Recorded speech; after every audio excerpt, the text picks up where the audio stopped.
Fox Sports. We are Fox Sports. We are Sun.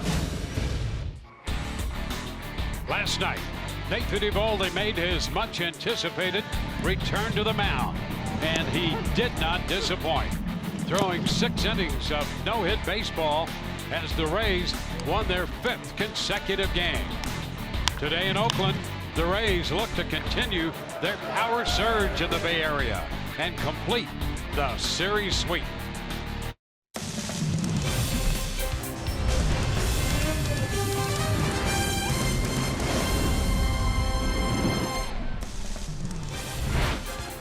We welcome you to a beautiful day at the Oakland Coliseum. This afternoon, the Rays continue their road trip, moving into Game 4 of this series with the Oakland Athletics, and the Rays are looking for a sweep. Hi again, everyone, with Doug Wechter. I'm Dwayne Statz. Great to have you aboard. Well, the Rays have won 5 in a row, including taking the first 3 games from this Oakland ball club. And the last couple nights, Doug, they've done it with the power of the home run. Yeah, how about the power surge? We've seen 6 home runs in just over the last 2 games. And it's not the normal guys. And obviously, you're going to have the C.J. Cron, the Wilson Ramos jump in there. But here you see Joey Wendell going long. And then you're going to see Rob Refsnyder and Johnny Field jump in this as well. So, look, we're getting offense and we're getting power from just about everybody in this lineup. It's been a lot of fun to watch, Dwayne, and we're hoping to continue that streak into today against a tough pitcher for Oakland. Yes, they have a chance to have their work cut out for them. Daniel Mingden on the hill for Oakland. He's coming off a shutout over Arizona his last time out, and this guy does not walk anyone. That's right. He's a throwback to the old school type pitcher. He'll come right at you. 66 innings so far this year, only 6 walks, and he has not issued a walk to a left-hander the entire season. So look, he's going to throw a lot of strikes. He's a 4-pitch pitcher, fastball, cutter, curveball, and changeup, and he's going to come right at you and see what you got. So if you're the Rays offense, you're going to be challenged today by a good pitcher in Daniel Mingden, and should be a good lineup. Should be a good matchup. The Rays start today 2 games over 500. They have not swept this Oakland club in a 4-game series since 1998, the inaugural season of the Tampa Bay Devil Rays. Rays baseball coming up from Oakland after this.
High sky, a few scattered white clouds, but a lot of blue up there over the Oakland Coliseum. Rays and the A's go at it again, and we'll take a look at the starting lineup presented by your local Ford dealer. For the Rays, Malik Smith will lead it off in center, followed by C.J. Cron. He'll be the DH in front of Joey Wendell hitting third. Wilson Ramos will catch and hit cleanup. Daniel Robertson in the fifth spot at shortstop, batting in front of first baseman Brad Miller. Rob Refsnyder, who belted a 3-run home run last night, back in there in left. Christian Arroyo at third base will hit eighth. Johnny Field, the number 9 hitter, in right for the Rays to complete the lineup. Here you see Daniel Mingden, excuse me, one of the best pitchers in the Oakland staff right now, coming off of his best outing of the year, 2-hit complete game shutout in Arizona. And look, this guy has just been on point all season long. He's got 4 pitches, throws a lot of strikes, 66 innings, and there you see it, only 6 walks. Incredible ratio right there. We'll set the defense. Left to right, you got Joyce, Kana, and Piscotti in right field. Third to first, Chapman, who's been playing outstanding third base so far. Pinder, Lowry, Olson, and then doing the catching, Bruce Maxwell. And if you're hitting against this guy, you expect all of his pitches to be around the plate in that strike zone. He pounds the strike zone. And here's Malik Smith stepping in. Mingden all set, and the first pitch of this game is a strike call, a fastball on the outside corner. First pitch, 12:37. So we are underway. Temperature 61 degrees.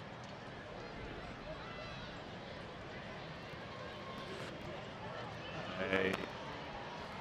The ground ball headed toward the middle, gloved by Pinder, and a good throw to first. That's a nice play to just get Malik Smith at first. So Pinder, who made a couple errors at shortstop last night, makes a very nice play against Malik Smith to open this game. Yeah, and actually I saw Pinder out early today doing a little bit of extra work, taking at the shortstop position, taking a lot of ground balls. That's a hard play, going right to left, not having your momentum behind you, still being able to make an accurate throw. Good job right there by Pinder. Here's C.J. Cron.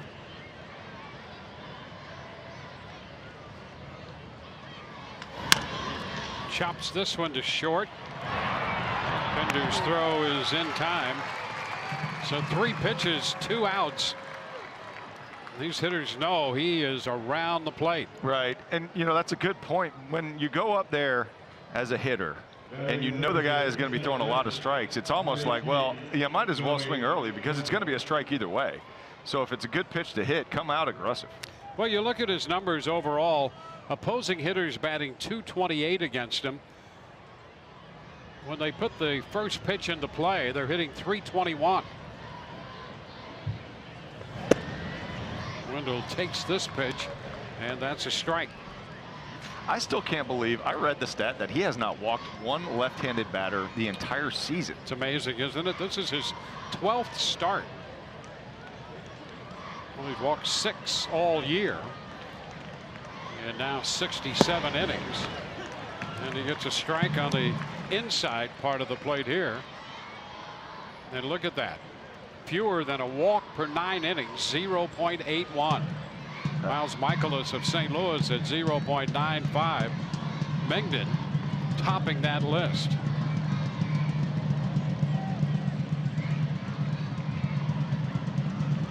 And a swing and a miss. He goes up with 92 and strikes out Wendell. 1, 2, 3, go the Rays.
Lineup this afternoon for the Oakland Ball Club finds the former Ray Matt Joyce leading off, then Jed Lowry at second, and Matt Olson, the first baseman, hitting third. Chris Davis off the DL. He's the DH and hits cleanup in front of Matt Chapman. Chad Pinder, the 7th place hitter. Bruce Maxwell, the catcher. Stephen Piscotty hits 8th. Mark Canha is the center fielder, batting 9th. Well, here you see Ryan Stanek coming in for just the 2nd start of his career. Opening up again today. You see the last start he had went 1 2/3. One of the best outings he's had all year. 3 punch outs. His fastball was on point that day, going up to about 98 miles an hour, and he featured a really nice split finger also. Well, here's Joyce, 199 on the season with 6 home runs. First pitch, fastball is wide, and at 97, 1 ball, no strikes.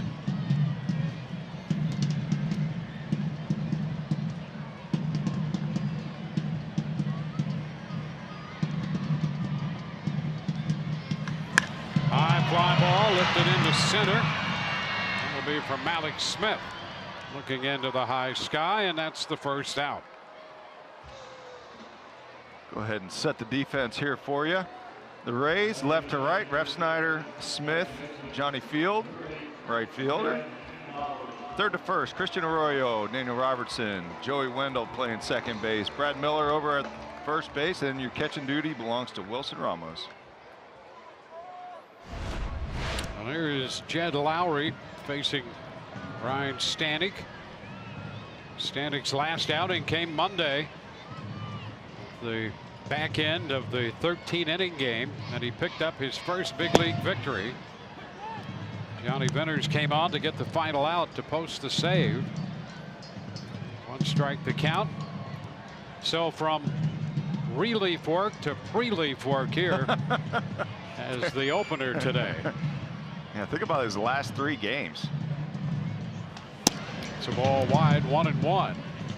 Well, he was impressive when he opened against the Baltimore Orioles. That was on the 26th. He came out firing there in an inning and 2/3, struck out 3.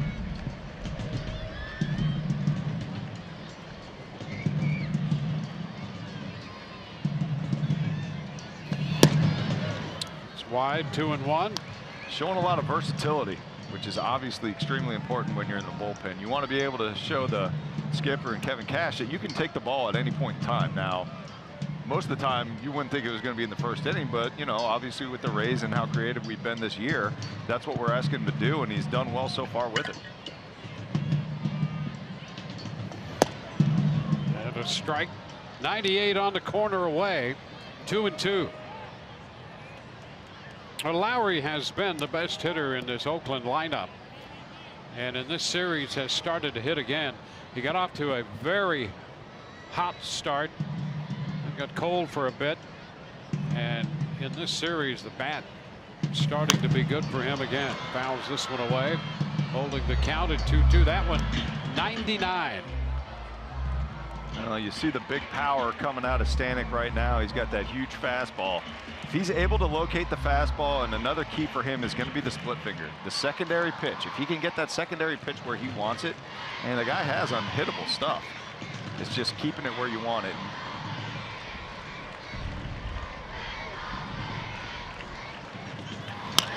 Down to first, that's a fair ball. Oh, bobbled, but the recovery in time by Miller to get the toss to Stanek for the out.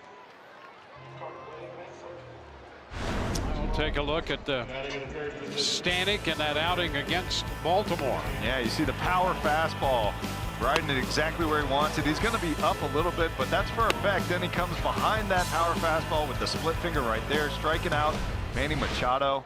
And that was probably the best I've seen his secondary pitches. That's a really good sign for the Tampa Bay Rays. Now Matt Olson. Olson takes the first pitch down. Olson up in the number 3 spot.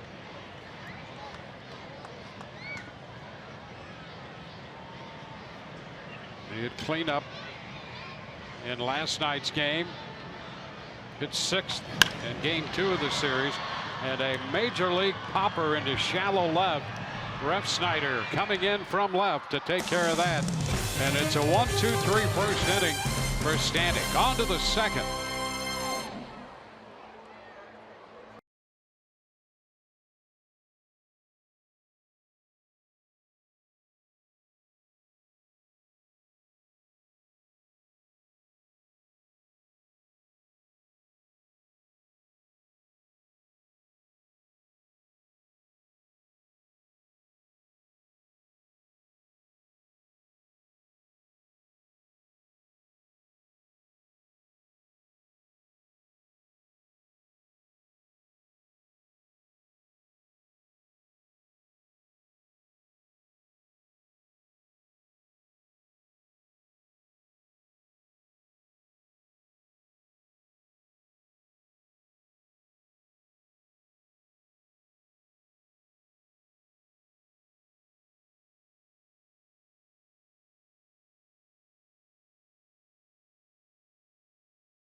Florida Lottery, and Wilson Ramos, another hit streak for the Rays catcher.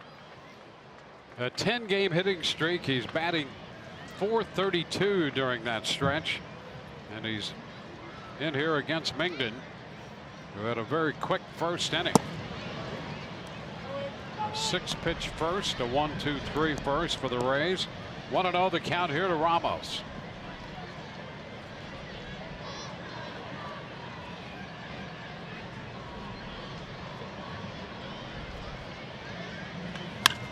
The right side, deep toward the stands, out of play. And it's 1-1. Well, 7 home runs now for Ramos, including the one in the third inning of Tuesday's game. The Rays hit 4 home runs in that game, 4 solo shots, and they needed them all, winning 4-3.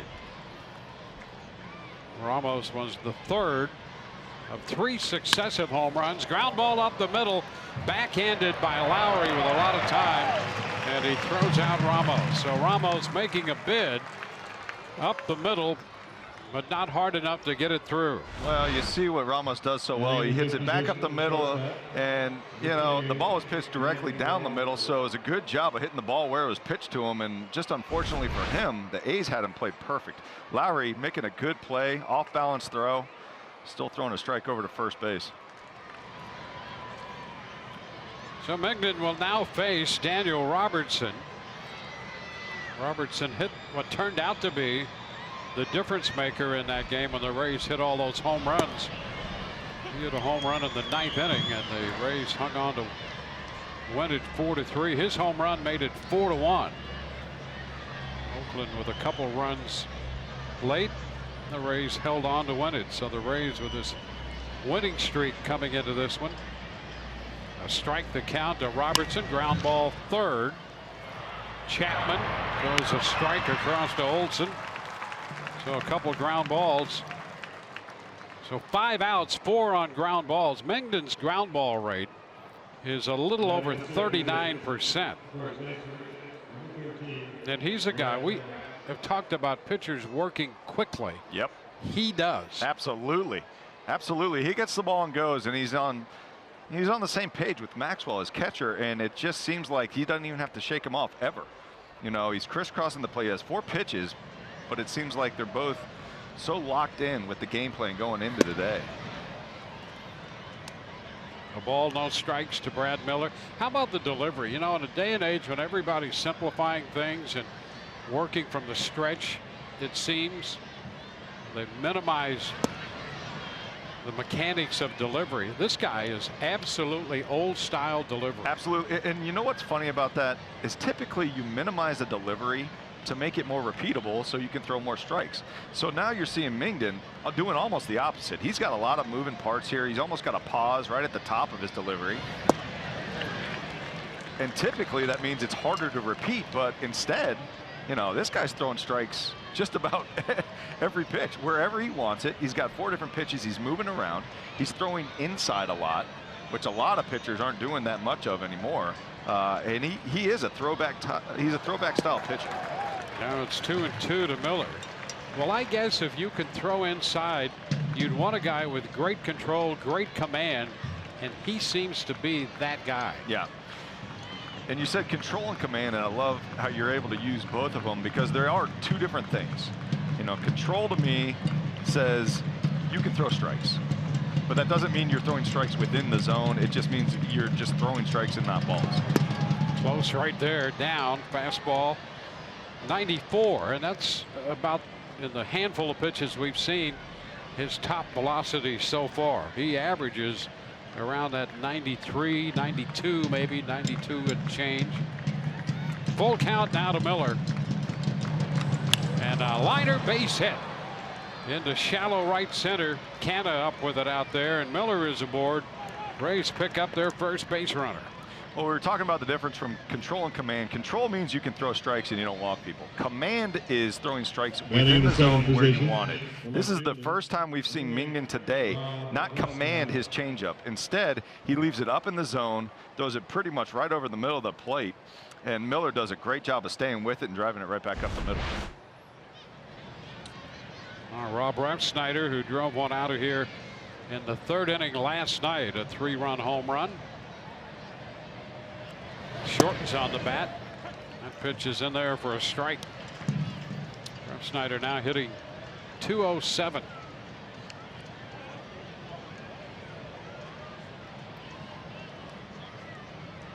Mingden out of Houston. Actually signed with the Astros, and they traded him to Oakland for Scott Kazmir.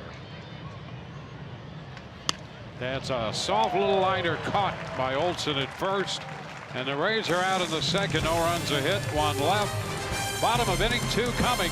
No score.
Bottom of 2, 0-0, and you see Chris Davis making an appearance. First one we've seen out of him so far this series.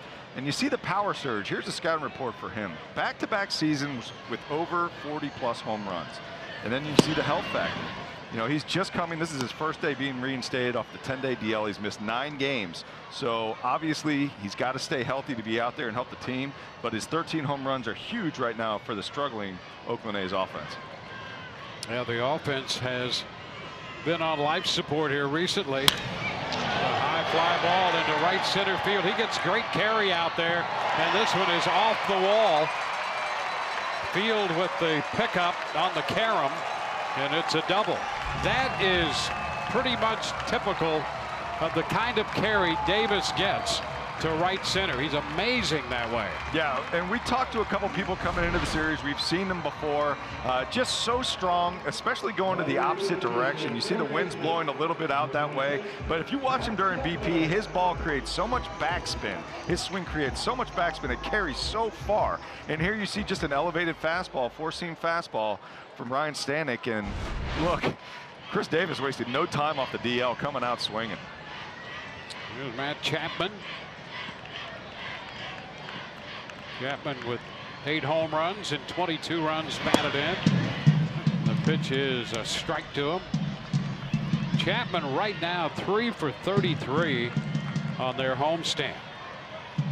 And he figures to be a major part of their offense.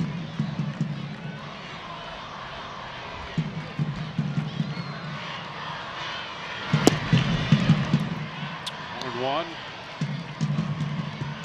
There you see it. That slider from Ryan Stanek. The secondary pitches, we all know that fastball can get up to the high 90 range, but if he can get those secondary pitches over, that's going to be a big key for him moving forward.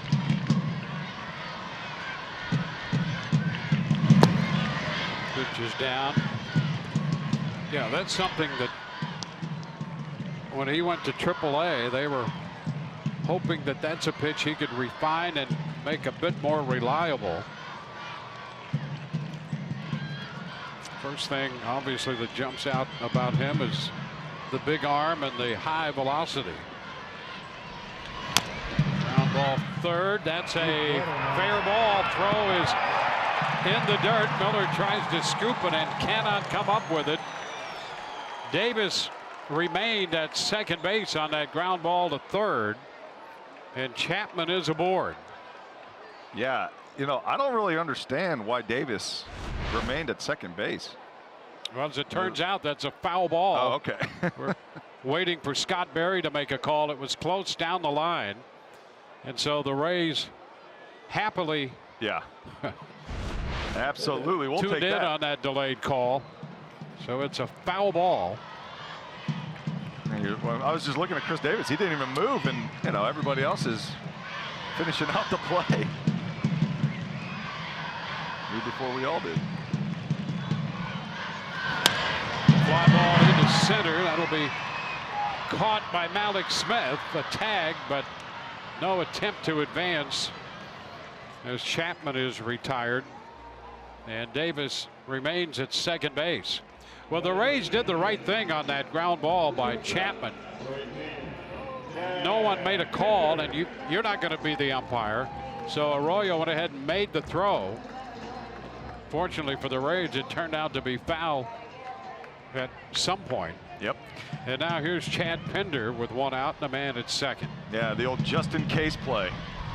Just in case this thing ends up being fair, I better make that throw. It's low. 1 ball, no strikes.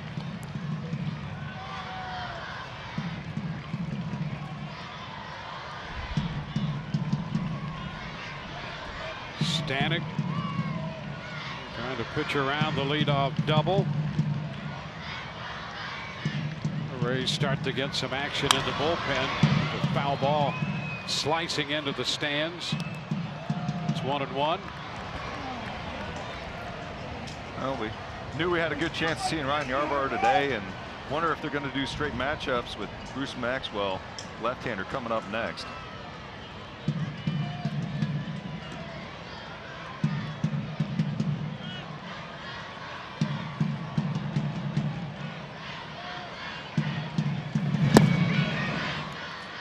It's 2-1.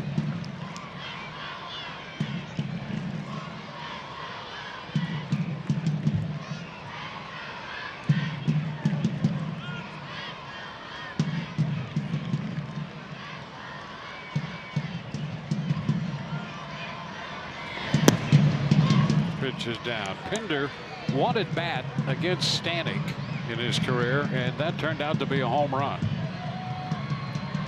Not a lot of at-bats for either club against either one of these pitchers. 3-1 the count to Pinder. This went by him. 100 miles per hour on the gun right there. Oh yeah, you know, 3-1. I'll just throw a fastball nice and easy on the outer half. Nice to have that to go to. Triple digits. Are you kidding me? Look how easy this looks to Ryan Stanek. You see the depth to the pitch too. That's an unhittable fastball. 3-2. And he bounces it foul. Started early on that one at 100. Bounced it by Matt Williams. That is incredible to me that a major league hitter can turn on a 100-mile-an-hour fastball. But it goes to show you that, you know, if you throw any pitch enough and they're sitting on one pitch, you can do damage with it. That's why it's so important to always mix well or locate.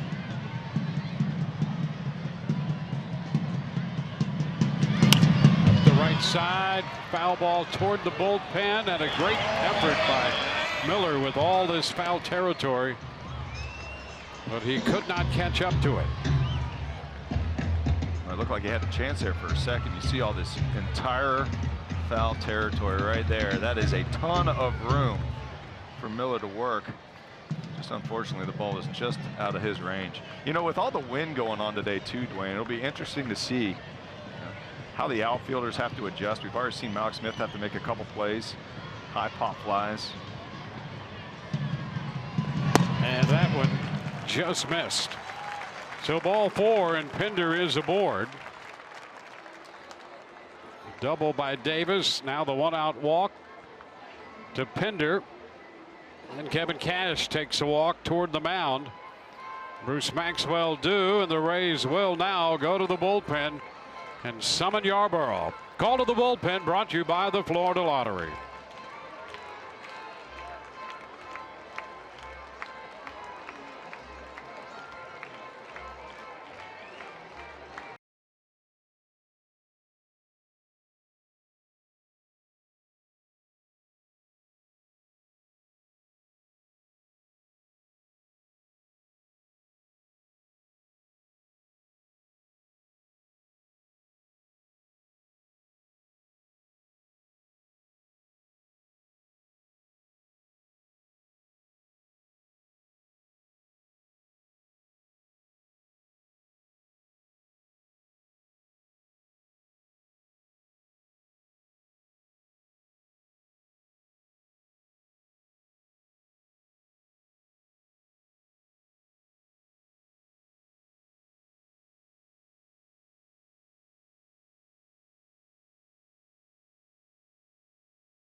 '70 unique scratch-off games. So add a little play to your day with these new games. The Florida Lottery, it's your ticket. Claim it. Must be 18 or older to play. Play responsibly. Ryan Yarborough takes over on the mound. Stanek and inning at a third. And the young lefty Yarborough makes his 13th appearance. 4-2 on the year. And he finds himself in a jam as he enters this game. I mean, right off the bat, man on first and second, you only got one out, and Yarborough has been pitching just so well for us. Just lights out. 47 2/3 innings. And that's second place among AL rookies. So obviously he's throwing the ball, throwing it well. First pitch to Maxwell, and that's wide. A ball, no strikes. Maxwell 167 on the year and 1 of 11 against left-handed pitching. So the Rays figure they have that going for them with this matchup.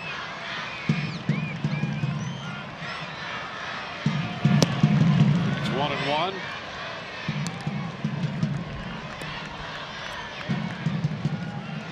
You see Yarborough's last 2 outings, you know, both over 6 innings.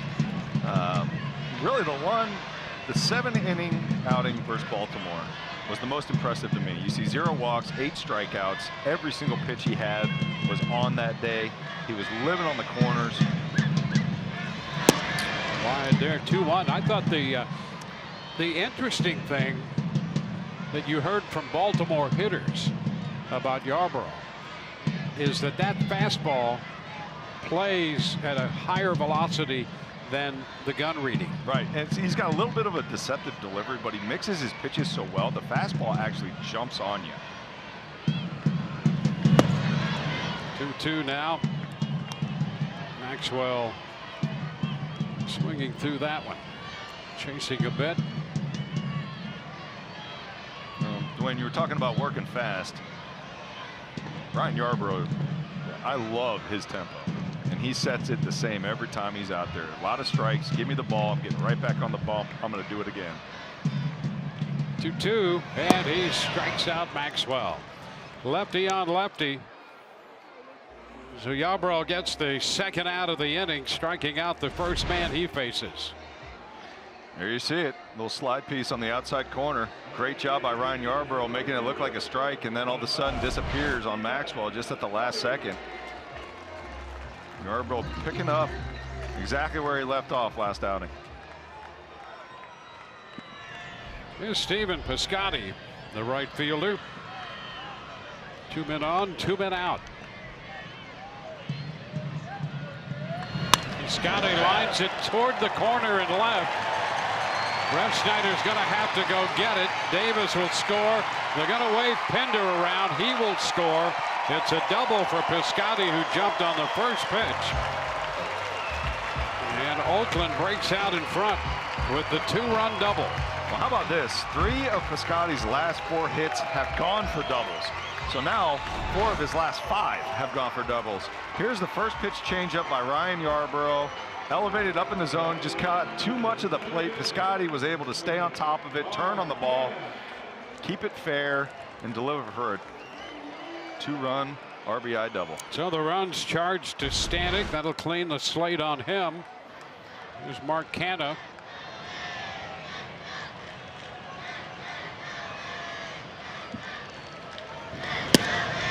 Takes a pitch outside. Canha 229, but 294 off lefties, and 5 of those 7 home runs have come against left-handed pitching.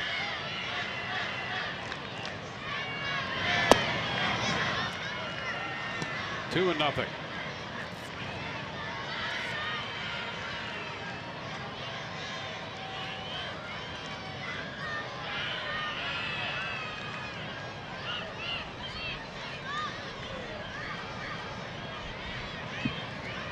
Scotty at second, his 12th double. That's a strike. Canha 2-1. Well, you want to limit the damage right here.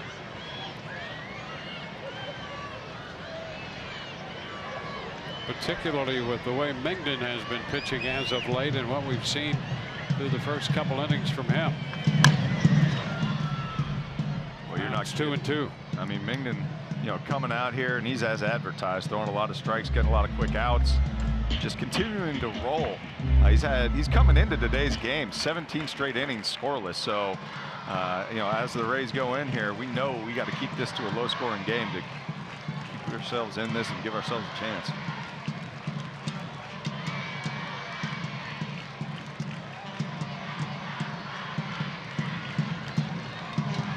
Davis and Pender have scored the runs.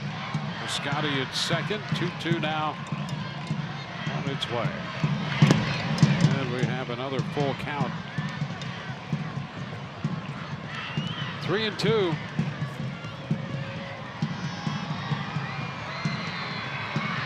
Carlos Torres calling the balls and strikes.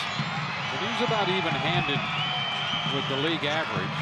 A little more to the hard to get a strike side, but close to even. That's a ground ball foul. Dwayne, did you see where the on-deck hitter is hitting? Matt Joyce. I mean, he is almost directly behind Canha. Look at this. I mean, you're typically over here. I don't know what they're doing here in Oakland, but interesting move. There you see it. I mean, he is directly behind the batter. Maybe he's, you know what he's probably doing? He's probably trying to get him timed up a little bit easier. Little looper into short center. That's going to fall for a base hit. Alex Smith will have the throw cut off. Scotty scores. It's 3-0. Canada driving in his 20th run of the year. Well, here you see a four-seam fastball elevated up in the zone, and you know, Canada just doing a good job of driving it right back up the middle. Here it is, belt high. A little too much of the plate again from Yarborough, and soft delivery into center field. Alex Smith having no chance to get the guy at home.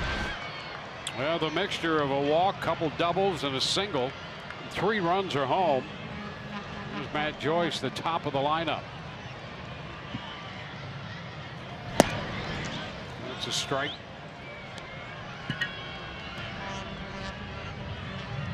Joyce 0 for 1. He opened the Oakland side of the game, the offensive side, with a fly ball to center, outstanding. And now faces the left-hander. How about this? Going into today's game, the A's were 1 for 28 with runners in scoring position. Yeah, their last 6 offense has been stagnant, to be sure.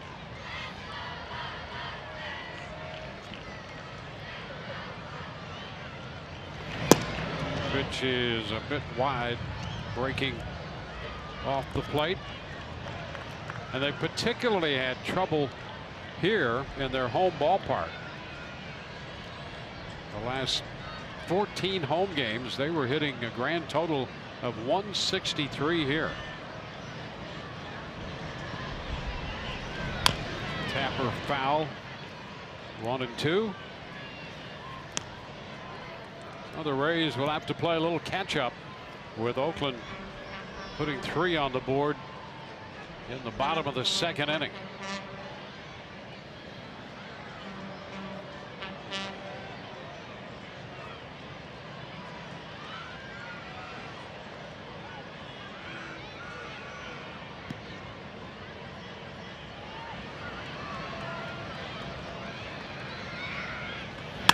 Ground ball left side. Arroyo with the toss to second. They get the force. 3-run score. We go to the 3rd. 3-0 Oakland.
in Oakland. Well, it is time now for your Chevy Prospect Spotlight. We're going to take a look at first baseman Nathaniel Lowe. In 46 games this season in High A Charlotte, he is hitting .377 with 9 home runs and 42 RBIs. Lowe was the 13th round pick in the 2016 draft out of Mississippi State. Guys.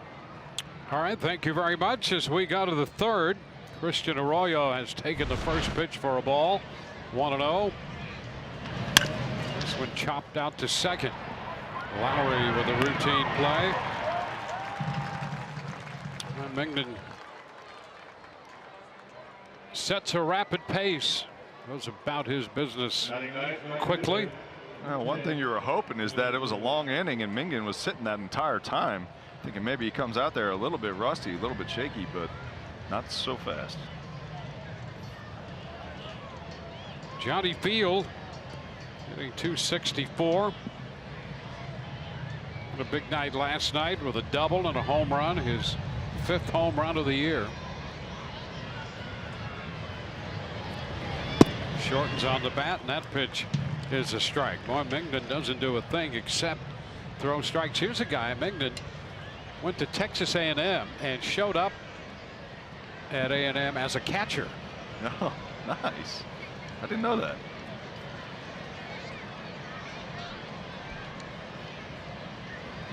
Up and in. 1 ball, 1 strike. Quickly made the conversion to the mound, as it turned out. Supposed to have some pretty good pop in his bat. Really? I'm sure he loves interleague play then.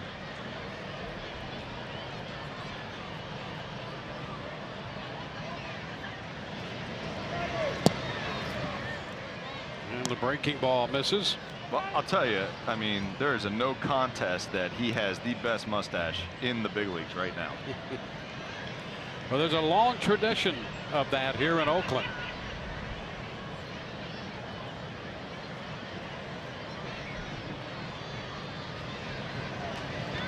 Field lifts it into right.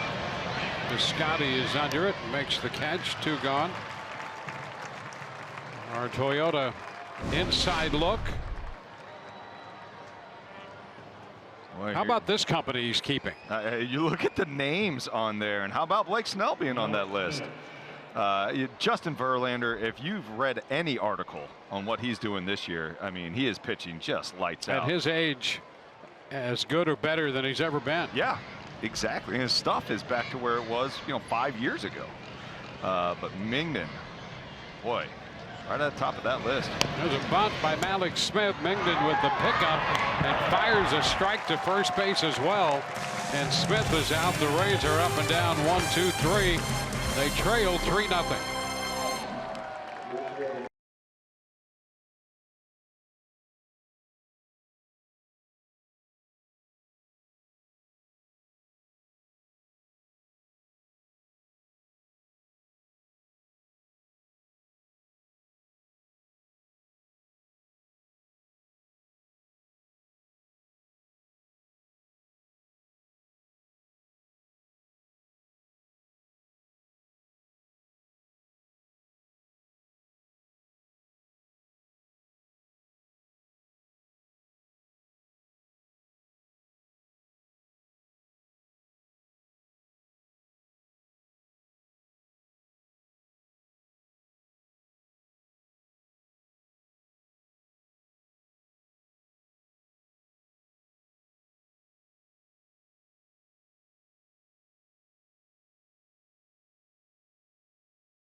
Light, refreshing finish, and what a start and finish to his outing it was for Nathan Eovaldi. 6 no-hit innings. And Jesus Sucre said he had no doubt that had Eovaldi stayed in, he had no-hit stuff for the rest of the way as well. Boy, you talk about impressive. How about 657 days in between outings and then going out there and no-hitting a major league lineup for 6 straight innings. And he only walked 1 guy. He was around the zone the entire time. Jed Lowry up here leading off the bottom of the 3rd for Oakland, ahead in the count 2-0. Oakland scoring 3 runs in the bottom of the 2nd inning.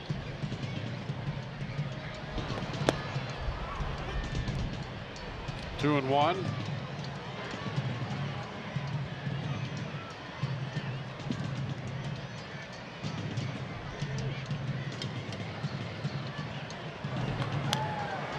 Right back into the screen it goes. Leads 2. See the difference between the 2 deliveries that we're looking at right now. So we got 2 pitchers on the mound that we consider strike throwers. If you look at Ryan Yarbrough, he is an extremely simple delivery, very repeatable, very good technically, right? You'll see it from the side here, comes to the balance point, pushes off. Lifted into center. Alex Smith. They're waiting now, and he puts it away. And you can see why a guy in Ryan Yarbrough would be able to repeat his delivery so well and be able to throw so many strikes. But then you look at Mingden, and I mean, he has pauses built in. He starts with a really wide stance. It's just all this added extra motion that you typically don't see, but he's still able to repeat everything he does. And it just goes to show you that he has so much feel for his pitches, and that's how he's able to execute. Well, here's Matt Olson. Pitch is inside. A lot of timing goes into that delivery. Right. And he may come by that naturally. He has 4 siblings, and they're all ballet dancers. Really? They are indeed. There's a strike. A couple of them had studied with the Bolshoi Ballet in Russia.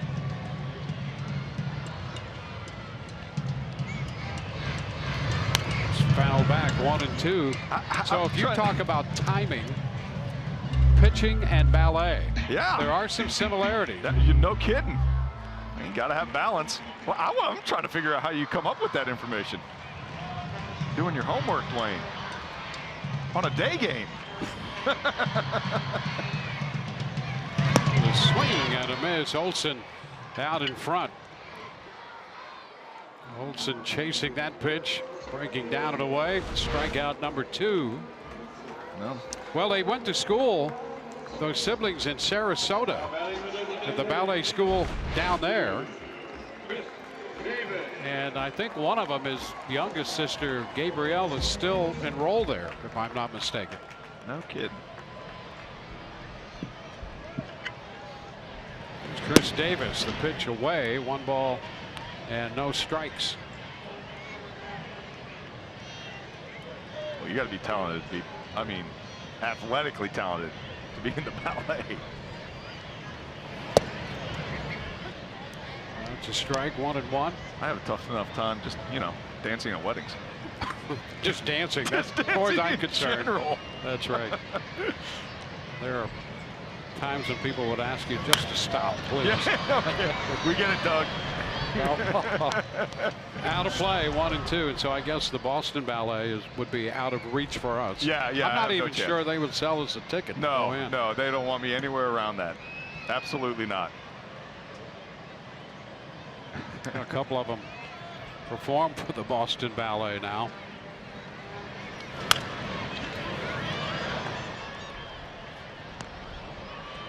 A ball, 2 strike count to Davis.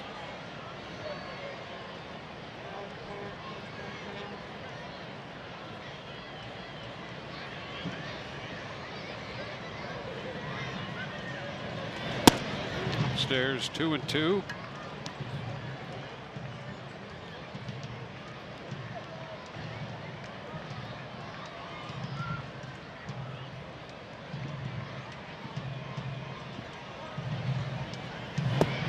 And the count is full on Davis, just back off the DL.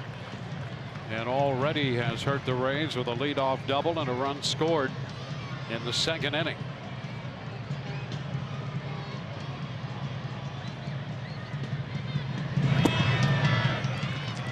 There's ball 4. Yarbrough gives up the 2-out walk. Well, Davis reaching twice already in his first game back from the DL, and wasting no time jumping into this offense and igniting them.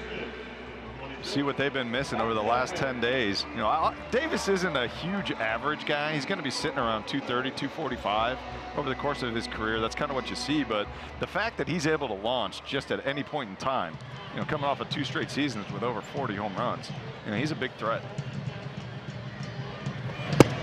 First pitch strike into Chapman.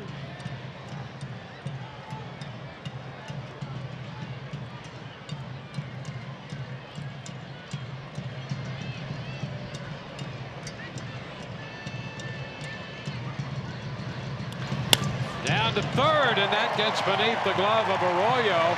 That's going to go down into the corner. Davis will be held at third by Matt Williams. And boy, for a moment there was some concern that Davis might be able to come all the way around and score. It's a double for Chapman. You know, Chapman coming into the day 3 for 33, so not hitting the ball that well. But here you see Yarbrough, the second changeup that he's thrown to a right-hander, then they're able to turn on. So it's elevated, catching too much of the plate. Here you see it being able to, Chapman being able to keep it fair. You know, wondering if Arroyo, obviously Arroyo feeling like he should have had it. And there you see the error, trying to play it off the backhand. Ended up not being able to make that play. Now you got a man on second and third. Well, an error charge to Arroyo. That's a tough error. That is a tough error. Yeah, I agree. And you know what? If you ask Arroyo, he'll tell you that he should have made the play. I'm sure he'll say that. Absolutely. But that's a tough play. That's a really tough play. So his first error. Bender intentionally placed at first base, so the bases will be loaded with Bruce Maxwell due up, and he's the first man Yarbrough faced with a couple men on in the second inning. He struck him out then, and we'll try to get him again here in the third. The bases loaded this time.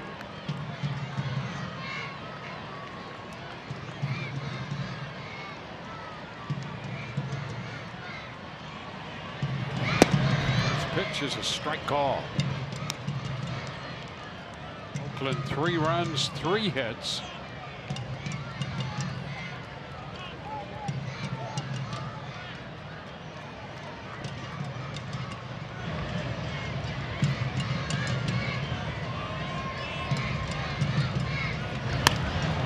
One hopper to second, and Wendell takes care of that to retire the side.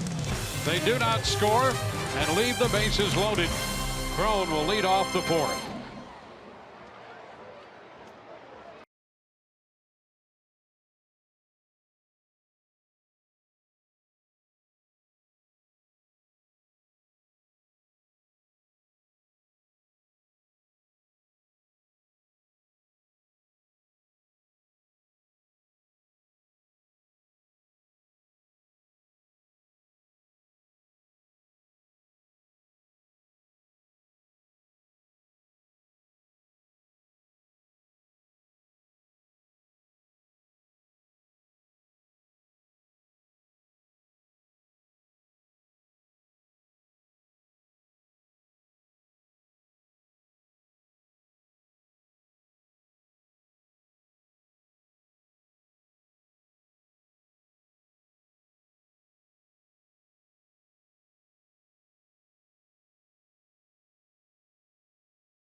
Great to have you with us, and it's great to have Neil Solondz from Rays Radio stop in here for the middle part of this game. Neil, we thought we would bring you in because we had that great discussion going of guys with rhythm and the ability to put a delivery together. So we thought with your delivery, you had to join us. And I figured it's a bullpen day. We got to have someone in the middle innings, That's right? exactly right. Nice to see you here. So we'll settle in here for the middle part and see what the Rays can do and get to this right-hander, Daniel Mingden, with C.J. Cron, Joey Wendell, and Wilson Ramos due to hit against Mingden. Well, the Rays offense in full force last night. 6 runs, 10 hits, couple of home runs. Trying to solve this right-hander here this afternoon. Cron grounded to short his first time.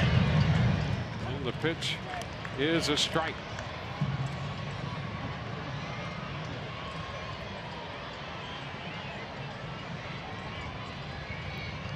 A little handlebar look on that mustache. Yeah, classic. Love the mustache. The left side, however, that's going to be a foul ball down just beyond the bullpen. 0-2. And he alters his delivery so much too. I mean, he'll use 1 pump over the top, sometimes 2, sometimes 3. So as a hitter, I mean, pitching is about disrupting timing, Doug, and he's really doing a great job of disrupting the Rays hitters' timings today. And, you know, it kind of goes back to repeating your delivery and having feel. And I couldn't do things like that when I was pitching. I had to do the exact same movements every single time to throw strikes. It's a foul ball back off the fastball.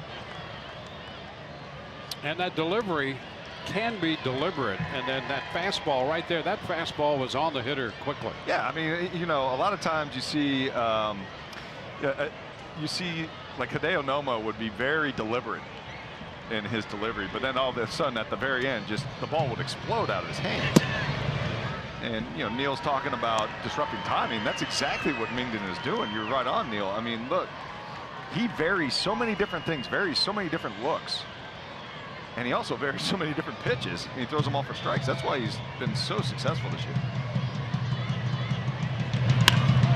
Fly ball lifted into right. Piscotty is there waiting and puts that one away. Changes speeds real well too. I mean, there he used his breaking ball when he was ahead in the count, and really CJ's in a defensive position. Well, here you see it. And you're talking about the hands over the head. That's the pump that he varies at times. And once he gets to the balance point, it's all the same. So that's what you got to remember. Once you're at the balance point moving forward, it's going to be the same motion every time. But before that, going into that balance point, that's where he messes around with the timing of the hitter. Joey Wendell, he struck out his first time and lines it softly into center. That's going to fall for a base hit. He'll make the turn and hang it first. The Rays with a 1-out single. Picking up their second hit. Miller singled with 2 outs in the second, and Wendell is aboard. Yes, and that time there were only 2 pitches that Mingden threw out of the stretch that inning. So really it's the first time we're seeing him fully out of the stretch. And if you're Wilson Ramos, you want to force him to make a lot of pitches here and kind of have to adjust to you. Well, that could be a big challenge for Ramos, to force anybody to make a lot of pitches, because this guy loves to swing early in the count. Yeah, he's aggressive. The 3-pitch at bat would be an extended at bat for Wilson. And he swings and misses, strike 1. Well, that's one of those things where, you know, as aggressive as he is, you don't want him to change a thing right now. Coming in on a 10-game hit streak. And he does so well with hitting it to the opposite field. We saw a highlight of a home run that he hit earlier this series to right field. And once you let this guy get his hands extended, he's so big and strong that you're doing him a favor by pitching him outside. Well, he has 7 home runs, 1 to center, 3 to left, and 3 to right. Yep. Gives you an idea of the distribution of his power. He's just got to stay off the ground here, because he leads the Rays in double play balls, and anything he puts on the ground has got to be 2. A 1-strike count.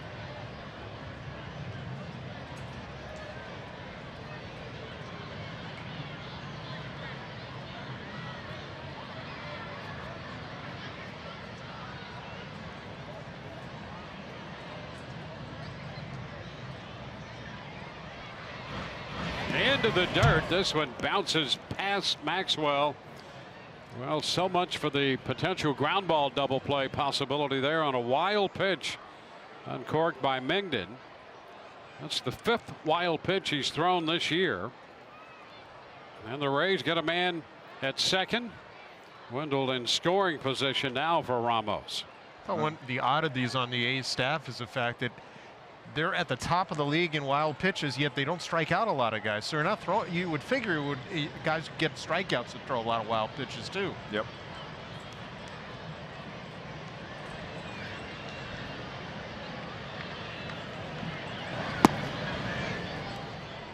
And 2-1. Wilson Ramos hitting .370 with men in scoring position. So he even ups his game more in this situation.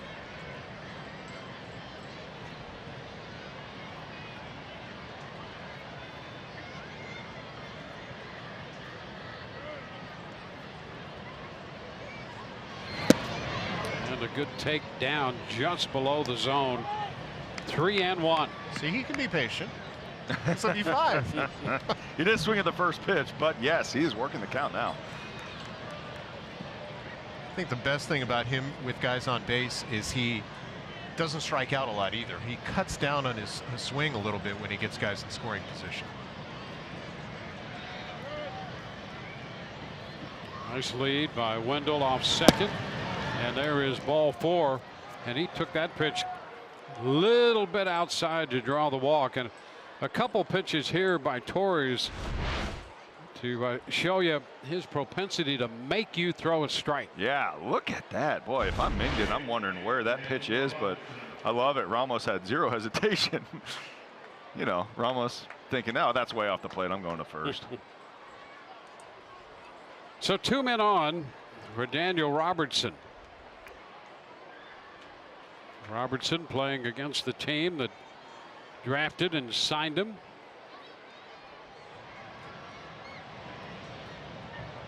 Had a big series when he went home, and the Rays played the Angels down in Anaheim. 1 ball, no strikes. He's got half his homers now in the state of California.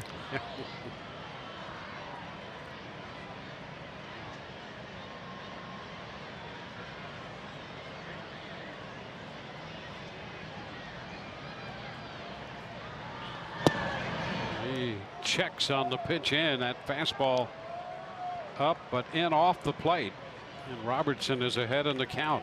I don't know about you, Doug. I love the way he's evolved as a hitter this year. Yeah, well, you talk about all the changes that he's had, you know, coming into the season. Such a hard worker, and he put so much work in the offseason just building strength, and you could tell defensively and offensively how much he's improved. And there's a close take. 2-1. Not afraid to take pitches close, off the plate, just off the plate at times. That one caught the corner. 2-1. Put in a lot of hard work with motor. Chad Matola, the hitting coach. It's popped up, foul ball, and will carry out of play. So it's 2-2. For the Rays with their first opportunity, and you can see Robertson, as a result of that discipline and good eye, yeah, 4th in the league in on-base percentage. Well, that's a decent list to be on. Look at those names, huh? You kidding me?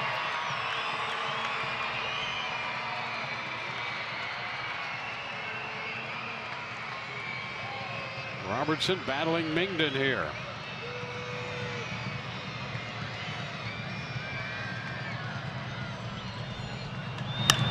The right side, that's headed out of play, slicing into the stands. Well, no matter what, Robertson obviously giving a good at bat here, making Mingden work. The hardest he's worked so far this afternoon. If you want to sweep this series, though, I really think you need to get something on the board in this inning. Because I don't know how many opportunities you're going to get against him. Well, he hasn't given many lineups many opportunities. In the top 10 in ERA in the league. And a cut and a miss. And Robertson out in front and over that pitch. Boy, really good slider right here. Looked identical to a fastball, and then the last second it's going to disappear on Robertson. You know, that's a really tough pitch to deal with. 2-2 count, and that is perfectly executed by Mingden.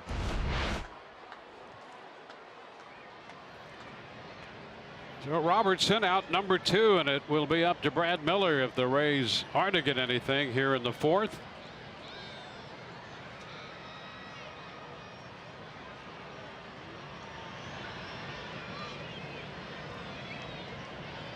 Brad singled his first time. Looks at a fastball up.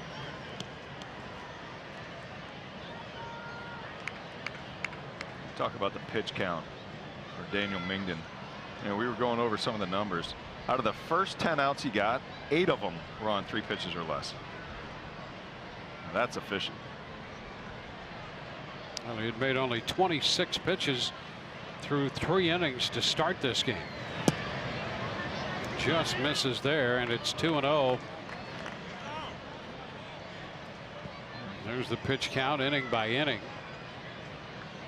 This one 19 so far. There's been some tight zones in this series. Carlos Torres not doing Mingden any favors right now. Home plate umpire. Foul the other way, out of play, 2-1.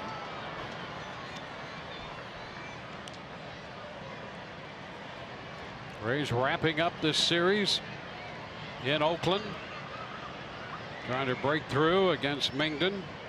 25-year-old right-hander. Coming off a 2-hit shutout over the Diamondbacks his last time out on the 26th.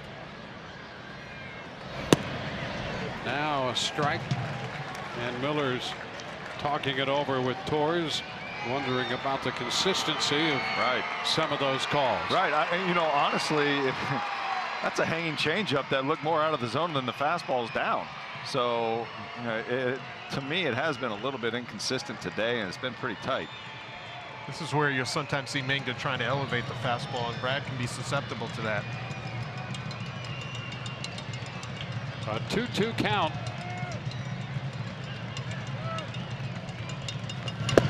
And he misses in. The count is full.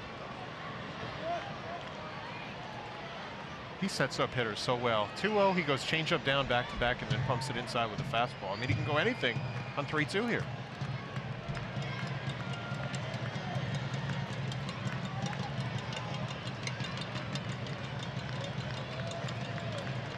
Runners will be off with this pitch. There they go. Here it is, and a swing and a miss. He went right back up with a fastball and strikes out Miller. 2 strikeouts to end the threat. 3-0 Oakland.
Well, despite all of the recent transactions and trades, sorry, it's just avoiding a ball there. Despite all the recent transactions and trades, this Rays club has weathered the changes like pros. They've won 9 of their last 10 road games, and they are 6-1 in California. And I asked manager Kevin Cash how they've been able to do that, and he said a huge part of it is the atmosphere in the clubhouse. He said some teams have veterans that get on the younger guys, and they don't condone that here. And the veterans have really been able to keep the environment loose, which then allows the younger guys to come up and be comfortable. And when guys are comfortable, they perform their best. And one testament to that point is even when Span was traded, he came out and said how this team's vibe was one of the best that he's ever been around, guys. All right, here we go to the bottom of the 4th inning. Stephen Piscotty leads off and takes the pitch down. A ball, no strikes. Piscotty to be followed by Canna, and then the top of the order, Matt Joyce. There's a strike, 1-1. Dwayne, I totally agree with what Michelle was touching on there. I mean, having been in that clubhouse the last 7 years, I think this is among the best atmosphere I've seen in quite a while. 2-1. I think you're right about that, and I think when you compare the makeup of this team with the last year or two, I think there's a noticeable difference there. And with all the transactions, that's the interesting part about it, because there could be a challenge to all that, but there is a sense that every day they go out there, you're going to get great effort. There's a low liner and a scoop by Robertson on the short hop. And Piscotty is out of there. Hit the ball hard, and a nice pick by Robertson there at shortstop. He's got such soft hands. And you talk about great effort right there. D-Rob making a great play. You know, we talked about his defense coming in here, taking over for a guy in Hechavarria who is a solid shortstop himself, obviously, but he's picked up right where Hetch left off. And well, you see that short hop is not easy to handle. Mark Canna up here is singled in a run his first time. Takes a strike. Talk about the personality of the team. I am a huge believer that the team's personality takes after the management and the manager's personality. Kevin Cash sets the tone for this club. You know, the way he handles the media, the way he handles the club, the way he handles, you know, the staff, and everything that they've had to do, everything they've gone through, the injuries, all the variables going into the season. He's just done it so well that really, I mean, the team has taken over his personality, and you see them being able to handle so many different situations and handle extremely well. Well, I think he's a guy who shows up every day and makes sure that everybody does absolutely the best they can with the opportunity they have every day. It's a simple thing, but not always easily put into action. And I think Kevin does that. I think the club does that. And I think the staff too. I mean, they added a lot of young guys over the last couple of years to this staff, whether it's, you know, Charlie Montoyo, all from their system. Charlie Montoyo and Ozzie Timmons and Rocco Baldelli and Matt Quattrero and Kyle Snyder all had been in the system, so they had a real good feel for the young players, and I think they know each other well. There's a real good chemistry with the staff as well as the players. Well, I think the shining example of that is Snyder and the job he's done with his young pitching staff, and especially with Blake Snell. Yep. I think over the last less than a year with Snell, his progress has been amazing, from not only the physical side of what he's executing, but I think the whole approach.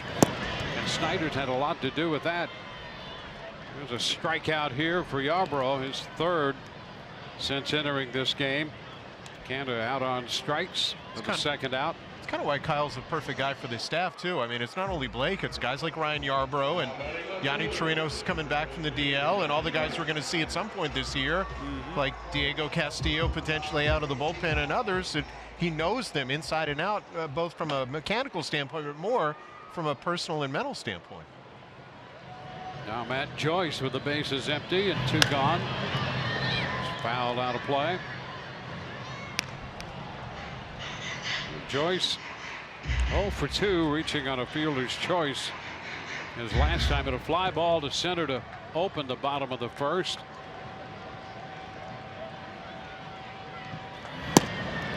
Pitch wide, 1-1. Ryan Stanek opened this game for an inning and a third, charged with 2 runs. Yarborough charged with the 3rd run in the 2nd inning. Now 1 and 2.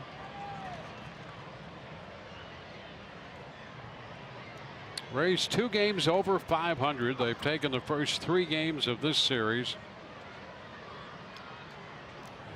Still have an eye on playing this one out and perhaps sweeping this 4-game series.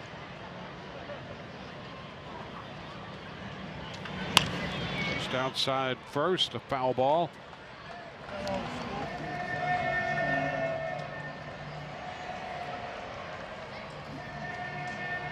The Rays swept this Oakland club at Tropicana Field back in '98. The last time they swept a 4-game series.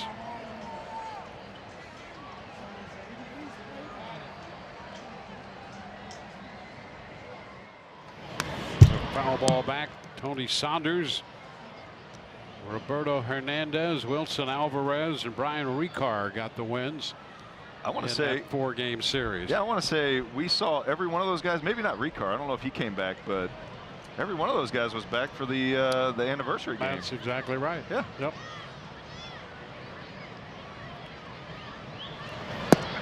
Pitch taken low. 2 and 2.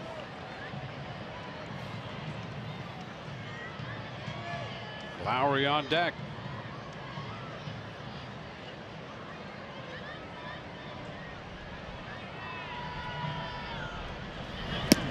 And that takes care of Joyce. The breaking ball. We're going to go to the 5th. The Rays are down 3-0.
Great moment. It was on this date in 2016. The Rays come back to win 7-5 and 10 over the Rangers in Texas. Kevin Kiermaier's 9th inning solo homer, the 6th time in club history. It was a game-tying homer with 2 outs in the 9th, the first since Dan Johnson did it in the game against the Yankees September 28th in 2011 in game 162. Well, I'm looking forward to seeing that dude swing back in this lineup. Kevin Kiermaier. Be interesting to get him back into the mix for sure. Yep, absolutely. Rob Refsnyder line to first. It is only at bat. The pitch is down. Refsnyder, Arroyo, and Field due up in the 5th.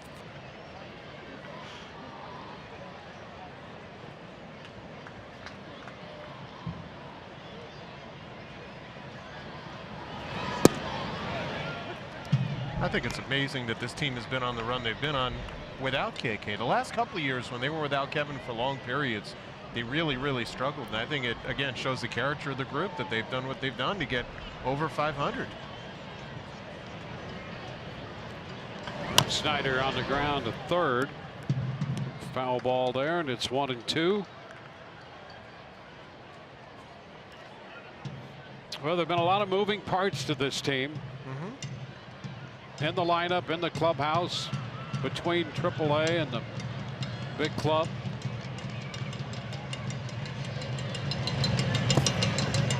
Two balls, 2 strikes. And some creative ways of using, I think, the ability to option people back and forth, with the idea of keeping as many options available at the major league level in terms of moves that Kevin Cash can make. Fly ball into left. Joyce is there, however, makes the catch. And that's all part of the process now more than ever.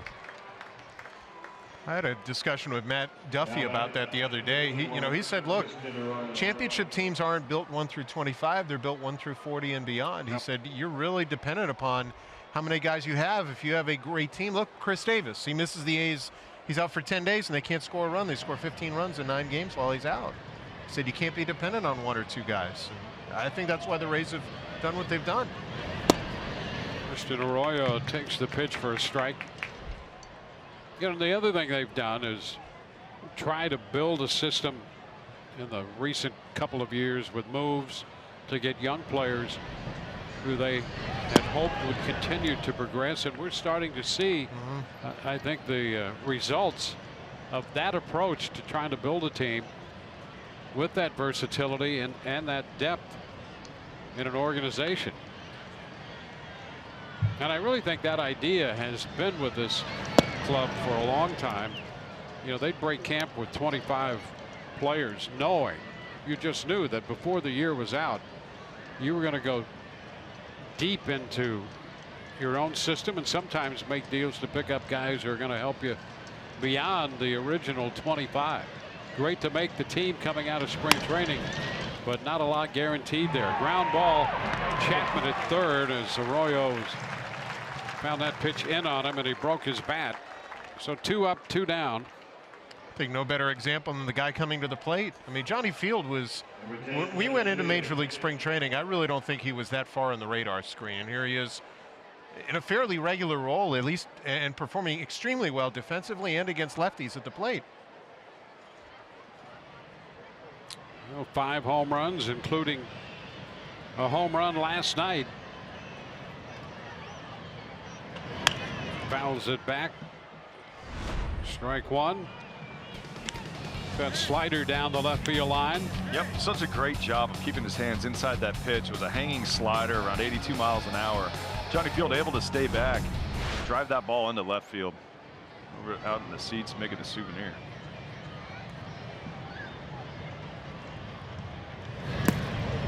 Low there, 1-1. Going into this season and thinking about all the changes that happened right before spring training and the timing of it all, and the thought process going in, and some of them weren't the most popular moves, having to trade our third baseman that has been here so long in Longoria. You think about all these things that have happened to the Rays, and the majority of the thought out there was, oh, they must be building for the future. But look what they're doing right now. And they've done such a good job of focus on not only the prospects and getting more prospects in return in the minor league system, rebuilding the minor league system. They're getting people that are actually on the field right now, developed into major leaguers and helping win. And this club is just, they're rolling right now with a lot of young talent. Tap back to the mound. Mingden tosses to first. A 1-2-3 inning. Bottom of the 5th coming up. Still 3-0 Oakland.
by sharing a photo or video with hashtag HatsOffForHeroes. For each post, T-Mobile will donate $1 to support veterans.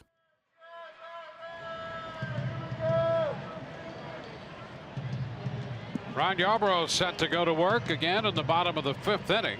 Rays down 3-0. Jed Lowry leading off, the number 2 hitter in Bob Melvin's lineup. First pitch is a strike. Prior to that pitch, Yarbrough had been 50% on first pitch strikes, 6 of 12. It's 1-1. Lowry out on a tap to first in the first, fly ball to center to open the 3rd, and he's the first man up in the bottom of the 5th. 1-2. Lowry, veteran switch hitter, hitting from his natural side this time against the lefty.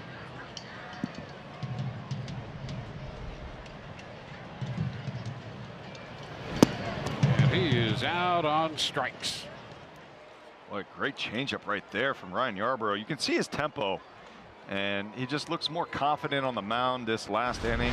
Here you see a changeup, staying on top of it, being able to throw it down in the zone exactly where he wanted to, just disappearing under the bat of Jed Lowry. And, you know, coming off his first clean inning last inning, it looks like he's got his tempo back from what we saw the last few outings from Ryan Yarbrough.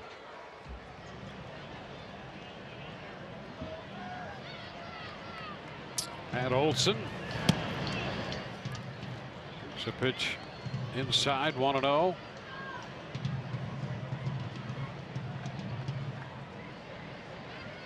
Yarbrough trying to hold this Oakland offense where it is right now, 3 runs. And this team has not scored a lot of runs over the last 3 weeks or so. They've had a couple stretches at home, and home has not been as pleasant to them offensively as you might anticipate. 2-1. They've gone 14 home games scoring 4 or fewer runs. It's odd because they score a ton of runs on the road. They have. You're absolutely right about that. Olson lifts a popper into shallow center. Tough play, and here comes Malik Smith in and out of his glove. And Olson's going to wind up at second base. Boy, that was extremely tough there. Wendell got out there and was all turned around fighting the sky and the sun and the wind. And then Malik Smith came charging in from center. You thought for a moment he might save the day, but it didn't turn out that way. Right. It looked to me like Wendell lost it the last second in the sun, but then you look up and look at the wind. The wind is absolutely howling right now. And you can see Malik Smith trying to come at the last second, make the catch, unable to do so. At the beginning of that replay, you see Malik's also put his hands up. I think because of the high sky, he lost the ball for a moment, too. Yeah, well, Wendell definitely lost the ball last second. These high skies, you know, Dwayne, you said it in the open. We've talked about it the last couple days. Day games are so tough in California overall, but especially in Oakland, because you don't typically have a lot of clouds around the sky. Hard on the depth perception, so real easy to lose the ball, especially on Major League pop flies like that.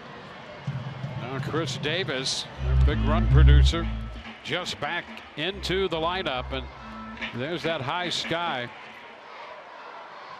Well, you get no frame of reference with a high sky. Yep. And you also get the glare. I mean, even with sunglasses, when you flip those down, sometimes it's difficult to pick up the ball again. 1-2 the count. I think the one thing that I'm sure Kevin Cash would like in the Rays dugout there, though, is Malik's is the fielder coming in toward the baseball. He's got to be the one who really takes charge in that situation. He's still kind of green in center field in terms of being that aggressor and that voice. They're cutting a miss, and Davis out on strikes. Big strikeout by Yarbrough to have Davis out in front. Second strikeout of the inning. So 2 gone. Well, here you see it, another changeup. Now Yarbrough finally, he is getting a real good feel for that changeup, setting it up perfectly with a couple fastballs and then going behind it, having that changeup disappear on Chris Davis. That's the first time we've been able to retire him today. And there's Matt Chapman.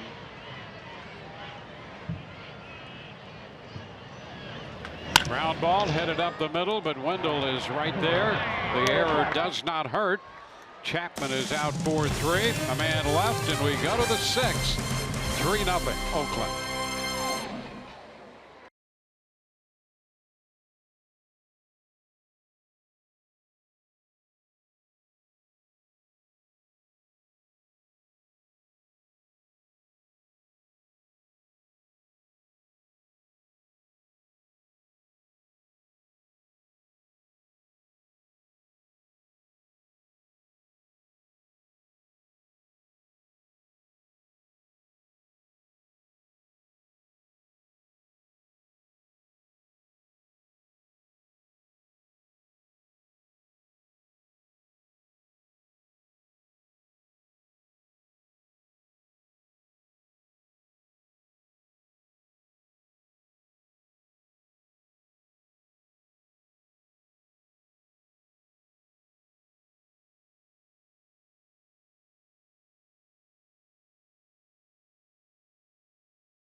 Sun is brought to you by W.B. Mason.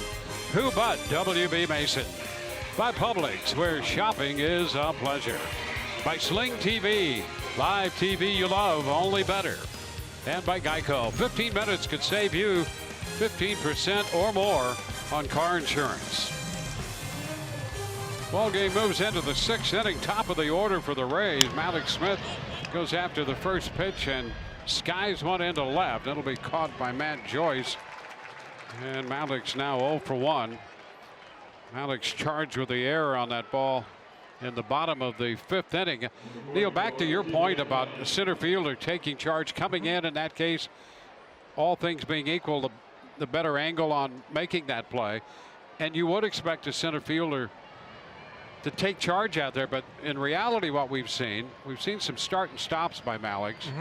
And we've seen the side outfielders at times take charge and almost take precedent over ground or fly balls in the alleys in some cases, just to make sure that that they get there. And I think in the case of Gomez, when he's in right field, that's not altogether unusual. I mean, here's a guy who could be playing center field. And Johnny Field, if he's in left, if you have those as your corner outfielders, both those guys play center. But I think for Malik's, I think the big area the Rays want to see him grow is on the defensive side as much as anything.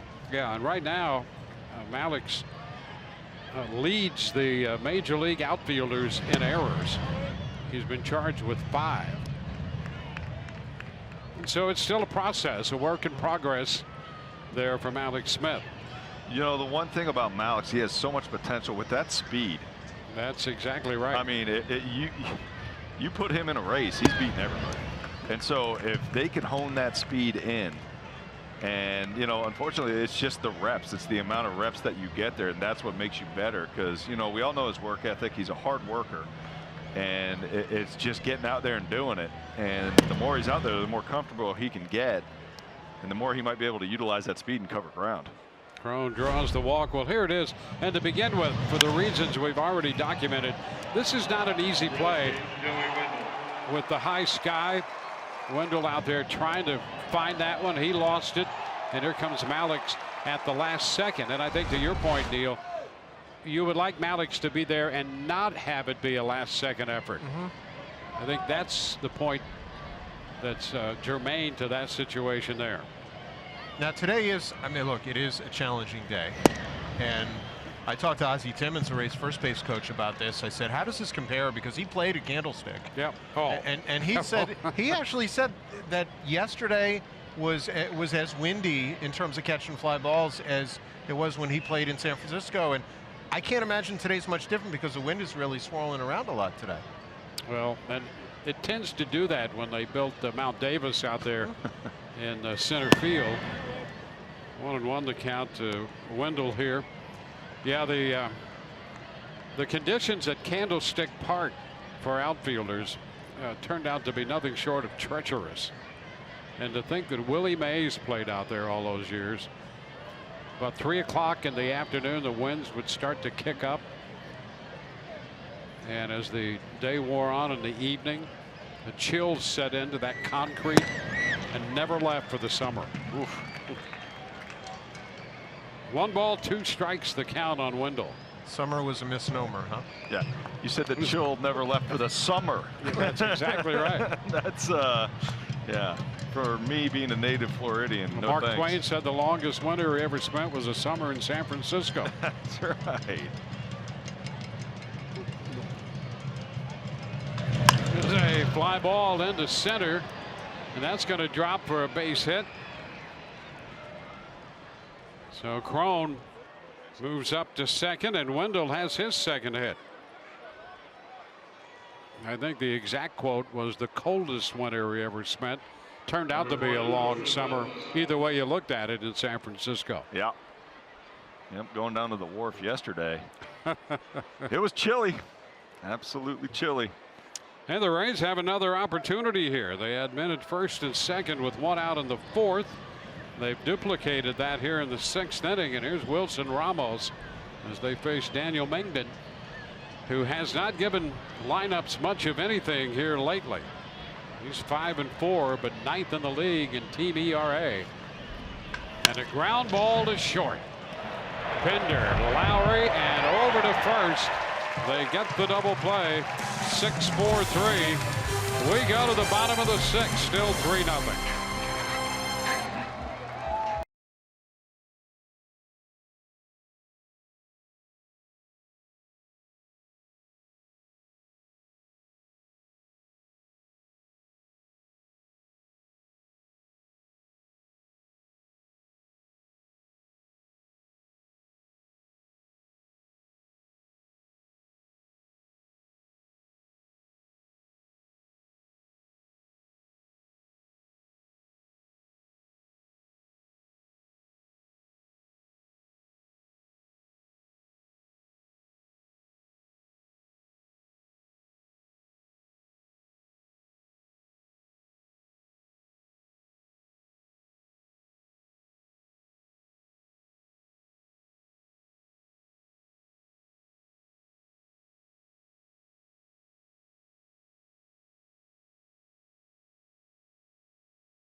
The Rays had a couple of threats, left 2 men on in the 4th inning. The double play ended that 6th inning threat.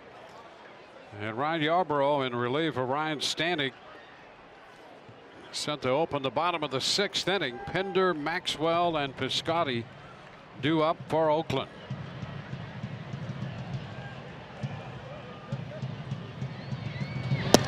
Pitch is a ball down. With Doug Wechter and Neil Solantz, Dwayne Stats with you here in the home half of inning 6 in Oakland, the wrap-up game of this 4-game series. Pinder's been on twice via the walk, and he's ahead in the count 2-0. An intentional pass back in the 3rd inning put him aboard. And there's a little ground ball to the right side and out of the reach of Wendell. So the leadoff man is aboard. Yarborough touch for the opposite field single. He's going to bring up Bruce Maxwell. Well, it could be worse, fellas. We could be at Candlestick. Yeah. Yeah, it's it actually, I mean, it's a beautiful day out today. Neil, you looking like you got a new suit on, looking sharp. I got to keep up with you. Right. Right. Maxwell fouls it right back into the screen. Rays will be heading into Seattle and then back across the country to Washington, D.C. before the Rays finally get home again.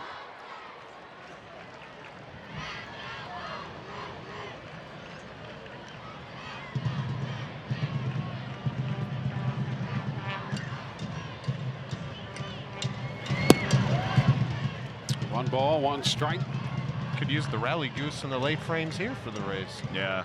You see that thing? Oh, you're talking about the goose that was. Yeah, that Rich was talking about. Did you catch that yesterday, Dwayne? Yeah, how about the rally that, goose? The game, what was that, the Detroit game? Yes. Yeah, that's now I've seen cats get loose on the field, squirrels. I've never seen a goose on a major league field. Yeah, we had a giraffe last night. We did. We had a giraffe sighting. Now, yeah, it was a dancing giraffe. Was dancing to the Macarena in the stands, Neil. I missed that. You missed it. Good stuff, man. Late night with the Rays. The tapper by the mound, charged, backhanded pick by Robertson. The throw to first to get the catcher Maxwell running. Pinder moves into scoring position at second base. Look, how soft are his hands? Yeah, this is a hard play for a shortstop to make. Watch him. First of all, you saw where he started. Now Robertson has to come charging in, and he has zero time to get rid of that ball. He's not able to clear his hips, so he's going to have to throw this on the run. You see him sidearming the ball while his momentum's carrying toward home plate, and he's able to throw a strike over to Miller at first base. But he's also thinking ahead of the play because he knows he has a catcher running, and he took that extra step to kind of get his feet underneath him too. Piscotty fouling it back of first. Little one hop into the stands, strike one. Piscotty got a very big hit in the second inning when he lined a double down the left field side, driving in two. Scored Chris Davis and Chad Pinder, and then eventually scored on Canada's base hit.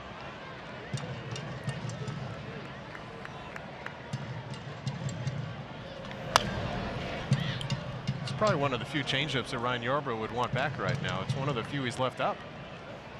Yeah, he's really found the feel for that in the last few innings, and that's an important pitch for him. Of course, his percentage spread of all of his pitches, he has a great mix. Yeah, he does. He absolutely does, and he's not an overpowering guy. And you see the 8 strikeouts last outing, and he did it by varying his pitches, changing speeds. You know, he pitches to 4 quadrants. Actually, he pitches to 6 quadrants. And what I mean by that is typically your 4 quadrants are up and in, up and away, down and in, down and away. But then you're talking about front and back. And what I mean by front to back means the changeup. You're changing speed. So you see the changeup right here at almost, well, I'm a little low on the teleprompter, or almost 30%. Then you see the cutter at 30%, the fastball at 30%. The only pitch he really doesn't mix in as much is that slider. So, you know, you just can't sit on one pitch the entire time. And he takes care of Piscotty right here and strikes him out. That's 7 strikeouts for Yarbrough in this game. 2 gone. There you see it, another changeup. That changeup's been the go-to strikeout pitch for Yarbrough. And you, a couple innings ago, you were talking about how his ball plays faster than it is. I think it's also because of his length and his extension. It's almost like he's throwing the ball from about 52, 53 feet instead of 60 feet. So the hitter has less time to react. They have so little time to begin with that I think the judge fastball changeup is that much harder. Well, Matt Joyce will hit with Canna intentionally walked down at first base. So Joyce 0 for 3 on the day, a strikeout in the 4th.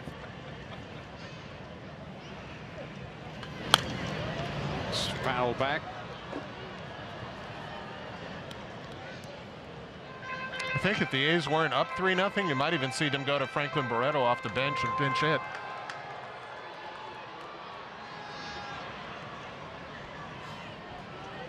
An 0-1 count here on Joyce.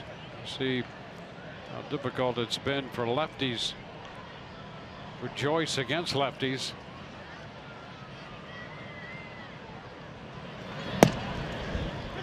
And an 0-2 count now. I still remember all those years Matt used to say he wanted to play every day, and Joe used to sit him against left-handers because of the same issues he's having still to this day, probably about 7-8 years later.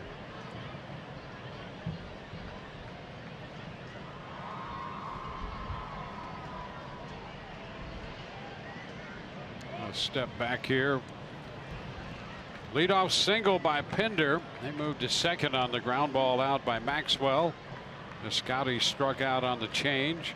Canada was intentionally walked, and now a 2-strike count to Joyce.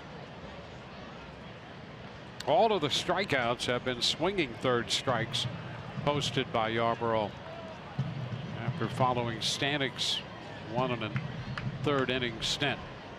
That just goes to show you how deceptive and how good his stuff is today.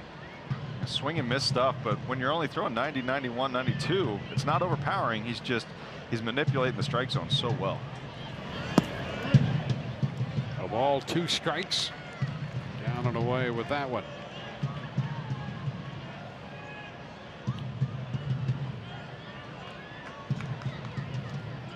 So the breaking ball, the curveball, did not get a chase.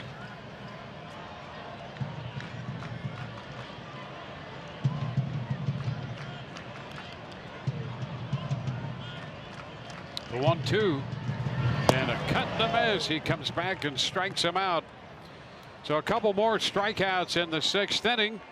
We're at the end of 6, headed to the 7th. Neil, great to have you with us, my friend. Hopefully another good series in Seattle too. Yep, let's see if we can have an exciting finish of this one. Back with the 7th inning in a moment. Last call with 7 up.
Mingden just been locked in so far today. He's been as advertised. A lot of strikes coming out here, throwing 6 strong innings so far. Everything's been working for him. He's been expanding the zone up, been going down with the curveball, getting ahead of a lot of hitters. Just been tough to hit all around, Dwayne. Yes, and here's Daniel Robertson going after the first pitch, lifting a pop foul back of first. Olsen is there and makes the catch. Well, that's 16 of 23 first pitch strikes for Mingden in this game. Robertson 0 for 3 against him. He has been tough. Yeah. Yeah, he has. And, you know, if you're the Rays, you got to start thinking, man, we got to get this pitch count up. The unfortunate part is he's already in the 7th inning, and that bullpen down there is pretty strong. Well, he pounds the strike zone.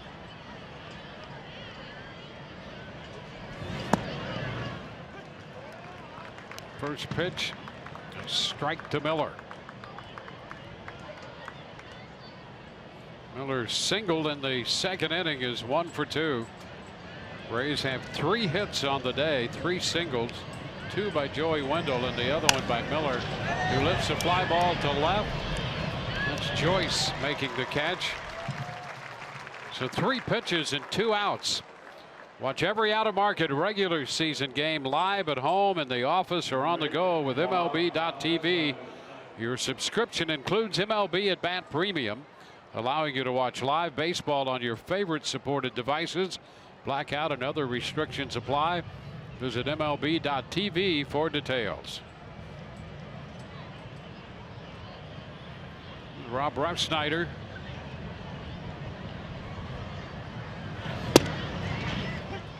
Which is a strike. I gotta know. I wonder what the prep time is for that mustache. You know, I keep seeing it, and look at it. He's got the perfect curls. Tabber foul, 0-2. Well, watching him pitch, you know one thing. It doesn't take a lot of time, and it's efficient. Yeah, that's right. He's got a system down. That's right, he does. In and out. It reminds you of that guy, doesn't he? Absolutely. One of the best stashes in the game. I love the throwback. Upstairs, 1 ball, 2 strikes. Fits him well. Throwback style pitcher, throwback style mustache. It's a good look.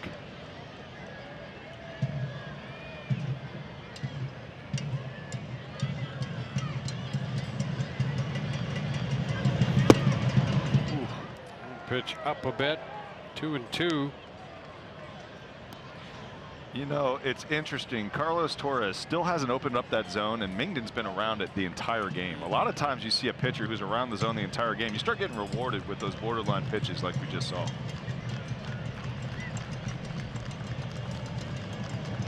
And a cut and a miss. Refsnyder's out on strikes. 3 up, 3 down. Go the Rays. 3-0 Oakland.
Of the NBA Finals tonight, Warriors versus Cavaliers. So I asked your Rays their predictions on the series.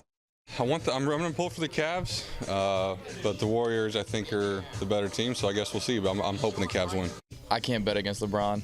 I mean, he's the best player in the world, so, I mean, I know Golden State's really good, and Curry and Durant, like, they put him through the ringer last year, so it's going to be a tough one, but I can't bet against him. So I asked a couple more guys, and it seems like the general consensus is they want the Cavaliers, but they think they're going to have their work cut out for them, and the Warriors are going to win. Well, I think that's a pretty good assessment. Yep.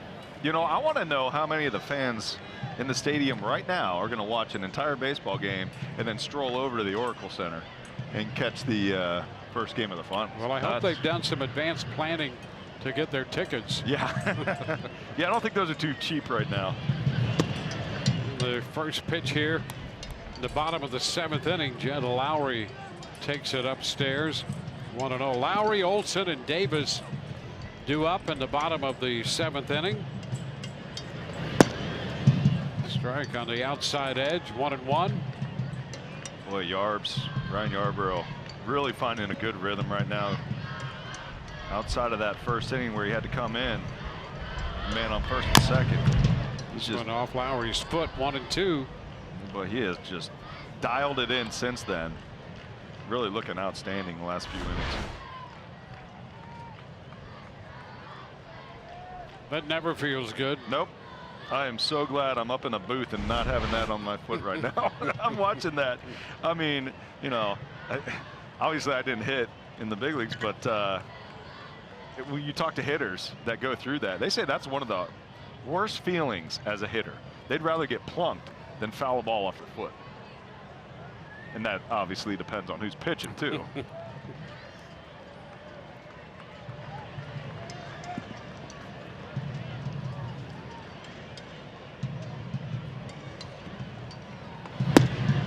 Inside evens the count at 2 balls, 2 strikes. I'll tell you what, Dwayne, I love what Ryan Yarbrough just did there. So Jed Lowry fouls one off his foot. He goes right back inside with a 4-seam fastball to try to repeat the same exact pitch. This is up and away, and the count is full. Yarbrough took over with 1 out in the 2nd inning and 2 men on. Oakland scored 3 in that frame, and that is strike 3 called on the outside edge. 9 strikeouts now for Yarbrough.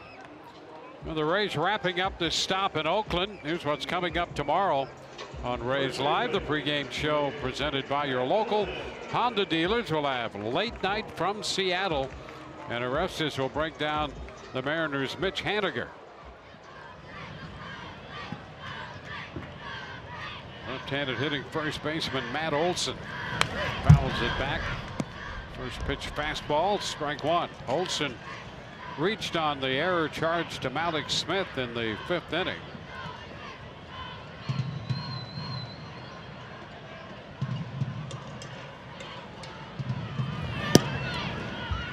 Now 1-1.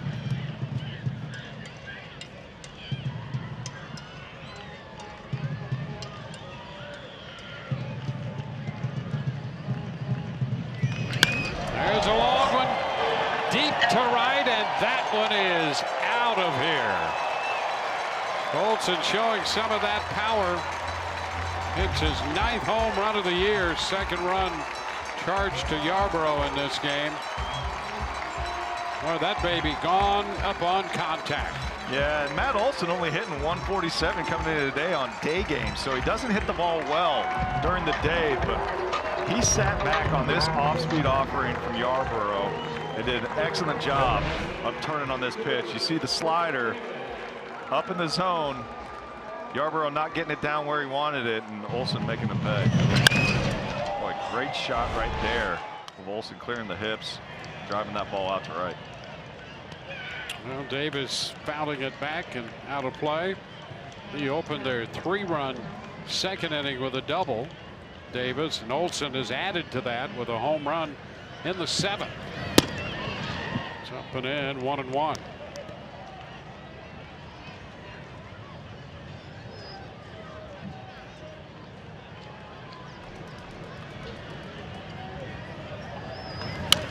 Down to 3rd, fair, grabbed by Arroyo. His throw to 1st in time. So 2 outs. It's actually a really good play right here by Arroyo. That ball was hit really hard down the left field line. Arroyo able to corral it and throw a strike over to Miller, get the out. You know, the home run by the A's first baseman Matt Olson, the 6th home run given up by Yarbrough, and 4 of those have been to left-handed hitters. Now he faces Chapman.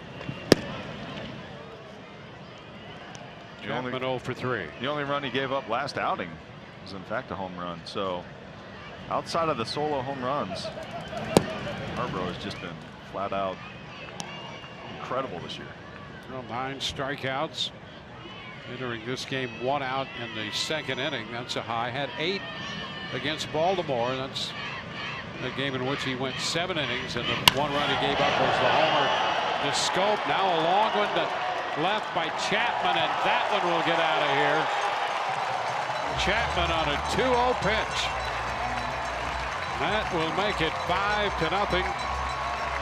9th home run for Chapman. Well, here's a situation where Yarborough falls behind 2-0. Needs to come with a strike and leaves it a little bit up, and Chapman just sits back and launches. And you see a changeup up in the zone. Just catching too much of the plate, middle. And we've seen that changeup be really effective today, but not that one, you know. Yarborough is trying to get that pitch about 6 to 8 inches lower. Wasn't able to get the extension on it, and Chapman sends it out to left. Well, a strike to Pender.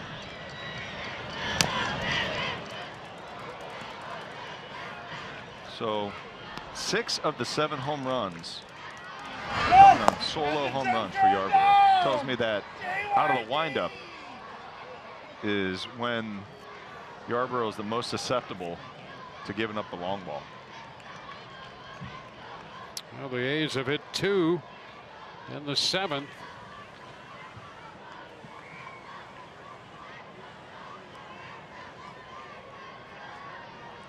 Olsen and Chapman connecting. Ground ball to third. Arroyo's throw to first will be in time to retire the side. 2 runs on the 2 solo homers. 5-0 Oakland.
Christian Arroyo has taken the first pitch for a strike from Mengden. Arroyo field and then Smith. A lot of first pitch strikes tonight or this afternoon by Mengden. He has a stretch now of 24 consecutive innings without allowing a run. Giving up 3 hits. See, the first pitch strikes 19 of 26 right now.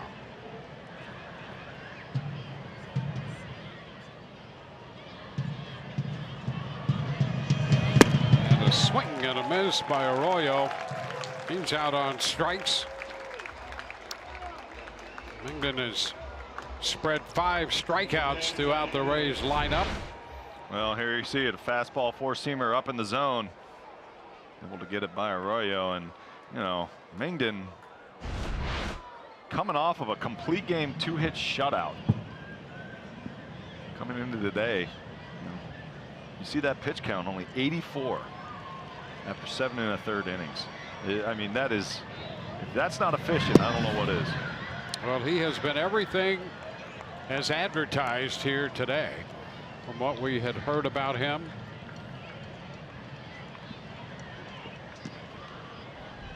It just, you look at those numbers, pitches per inning, it looks like he's getting stronger toward the end of the game. 2-0. He's making his 12th start. And that shutout is one complete game.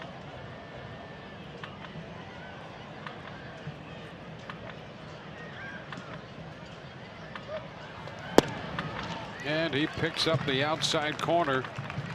Well, that's a dandy 2-0 pitch right there.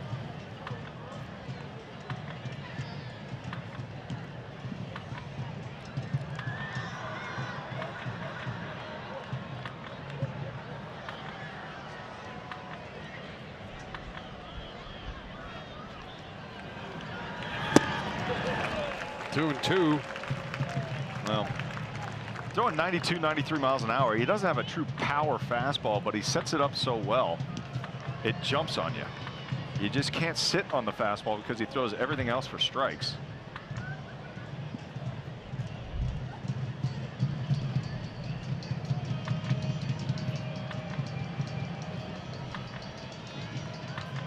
The 2-2. Shot the outside corner, missed wide with the fastball. So we have a full count. On deck is Malik Smith.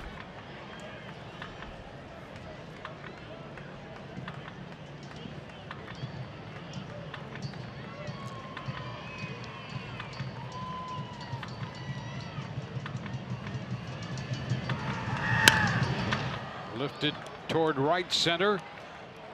Scotty is making the catch. 2 up, 2 down. Kids, the Rays want you to read your way to the ballpark this summer through the Reading with the Rays program presented by Suncoast Credit Union. Kids receive prizes for reading and receive 2 tickets to a Rays game for completing the program. Sign up by visiting your local library. For more info, visit RaysBaseball.com/reading. Alex Smith takes the first pitch strike.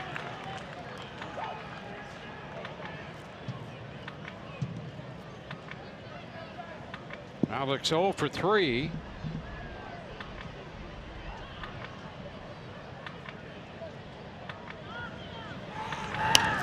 Just fouled back.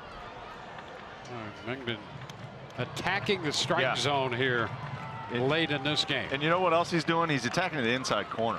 When you talk about a throwback pitcher, you know, that's what a lot of pitchers used to do, is, you know, own that inside corner, and Mingden's doing such a good job of that. His ball has a little bit of run, a little bit of tail to it. He'll start it right off the corner and bring it back in just over the plate. Alex fouls it out of play. And there you see back-to-back fastballs inside corner, and you know, for a guy who mixes so well, his fastball, he's starting to lean on that a little bit more heavily now since he's established all the other pitches early in the game.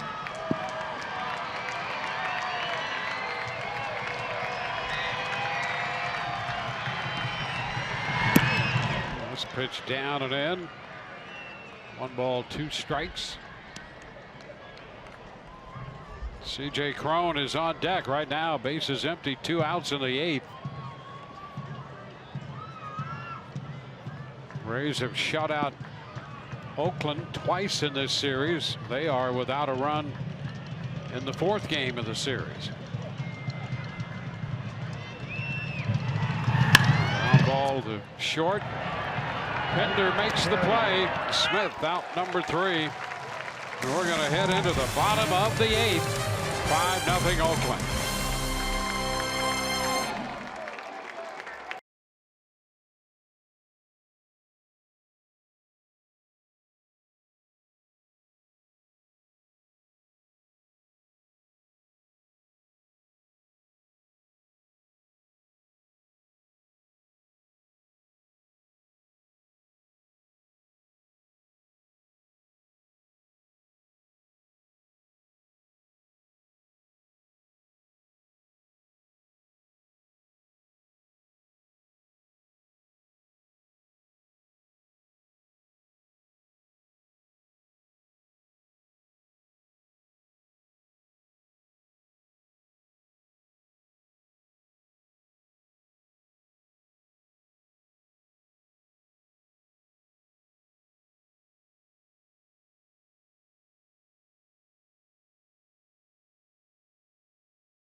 Baseball on Fox Sports Sun, brought to you by your Southern Chevy dealers.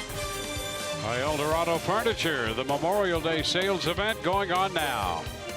And by your local Ford dealers. Right on cue. You know what? You know, if you look at my truck at home, you can see all the bumps on the hubcaps, you know. Yep. New pitcher for the Rays, Nuno, and the first pitch is fouled by Maxwell.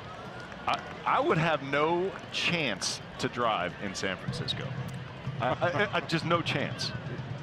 My wife, take your driver's test on Lombard there. Kristen, my wife, would take my truck away from me and tell me to Uber everywhere.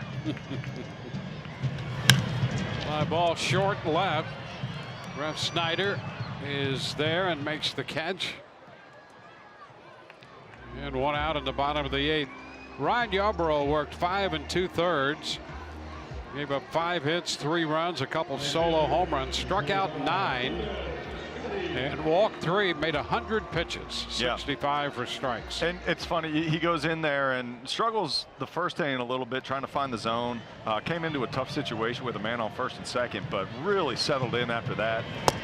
You know, I know he gave up a couple of solo home runs, but he just continues to do so well and do so many things right. You know, working fast, throwing strikes. 1-1 to Stephen Piscotty. Nuno worked the final inning of the game last night. Picked up a couple strikeouts. Gave up a walk. Back here this afternoon and misses up. It's 2-1. Well, the A's have scored 5. The Rays still looking for their first run. 3-1 count. He checked.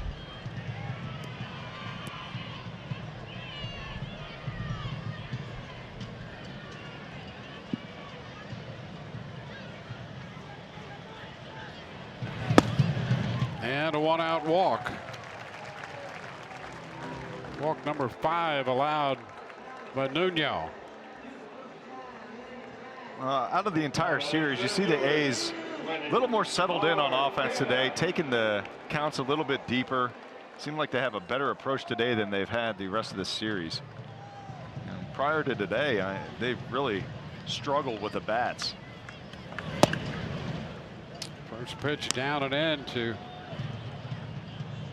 the Oakland center fielder. Mark Canha up here. He singled in a run in the first inning, officially 1 for 2.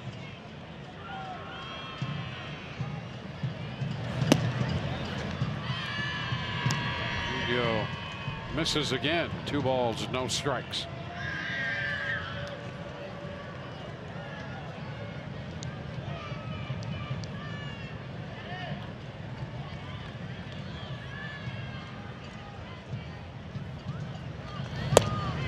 It's in there, 2-1. Well,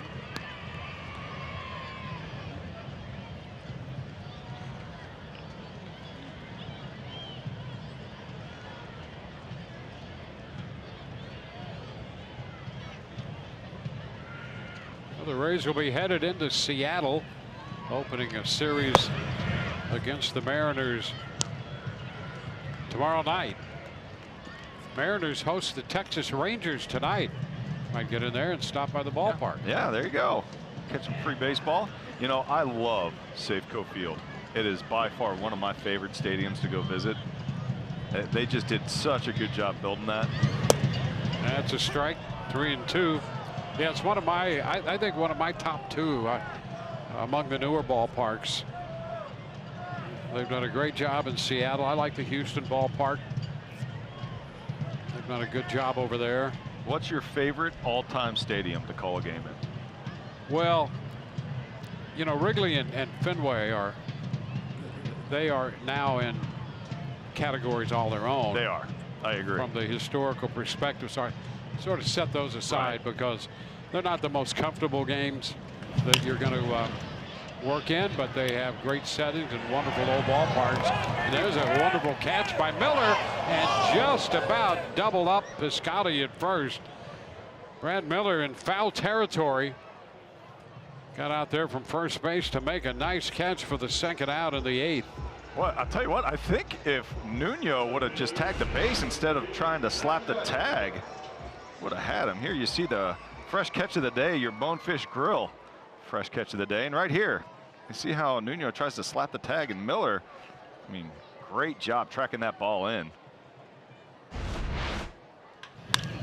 Now the pitch to Matt Joyce, and a long one back into deep right center field. That one disappears. It's gone. Matt Joyce on the first pitch here in the 8th has hit a 2-run home run.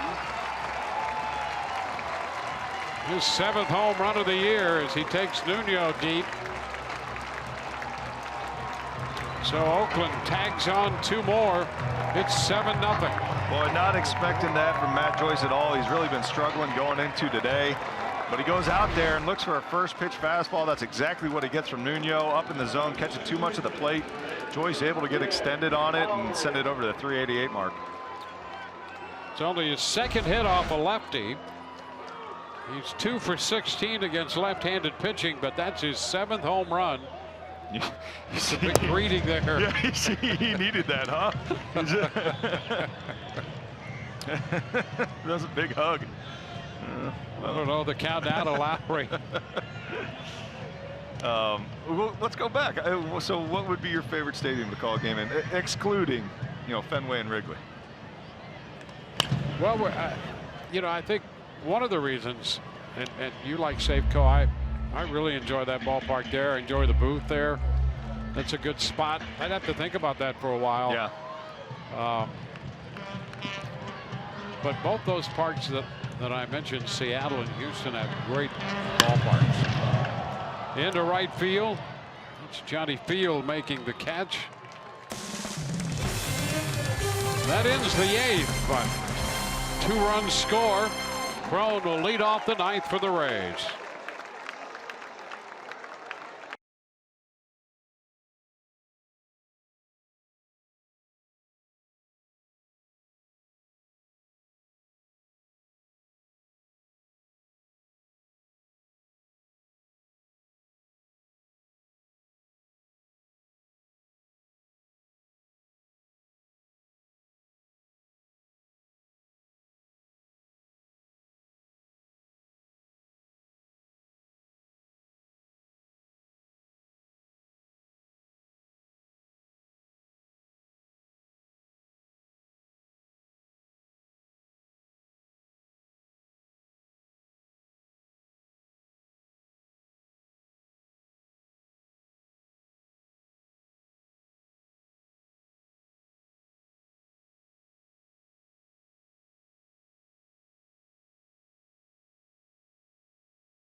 Brought to you by your local Toyota dealer. Toyota, let's go places.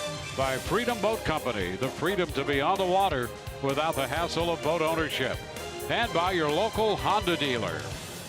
We go to the 9th inning with C.J. Crone leading off. Rays down 7-0.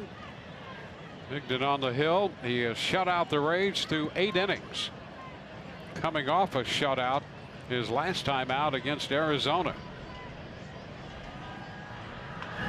And a liner into left. That's going to be in there for a base hit. Crone will make the turn and hold. He follows the walk in the 6th with a base hit to open the 9th.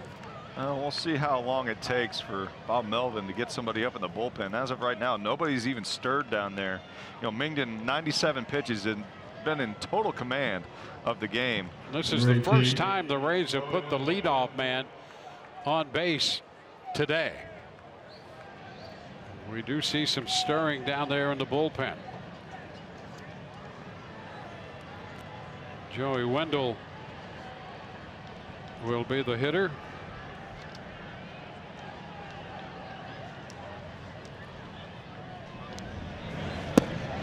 And he takes the pitch down. 1 ball, no strikes.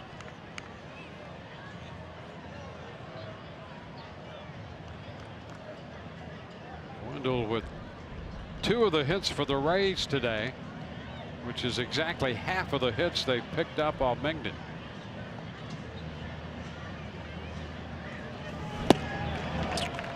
Now 1-1.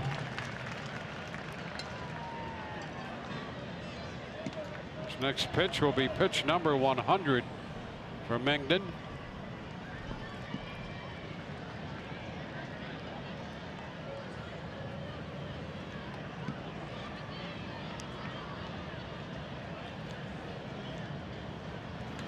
And a base hit through the right side.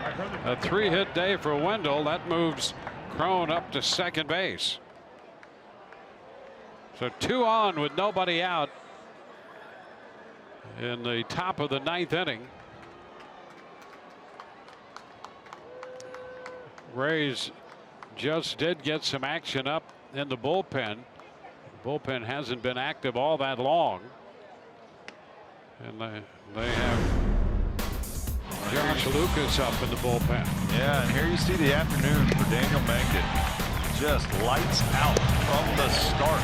Coming off of a complete game shutout going against Arizona, coming into today. You know, really not struggling at all. He had a couple base runners on in the 4th, but outside of that, he's been in total command. Locating inside, outside, up, down with all of his pitches. Now, as we mentioned earlier, he had that 17 scoreless string going coming into this game, and that's up to 25 now. And the pitch is down. A ball, no strikes to Wilson Ramos. There's Lucas in the bullpen.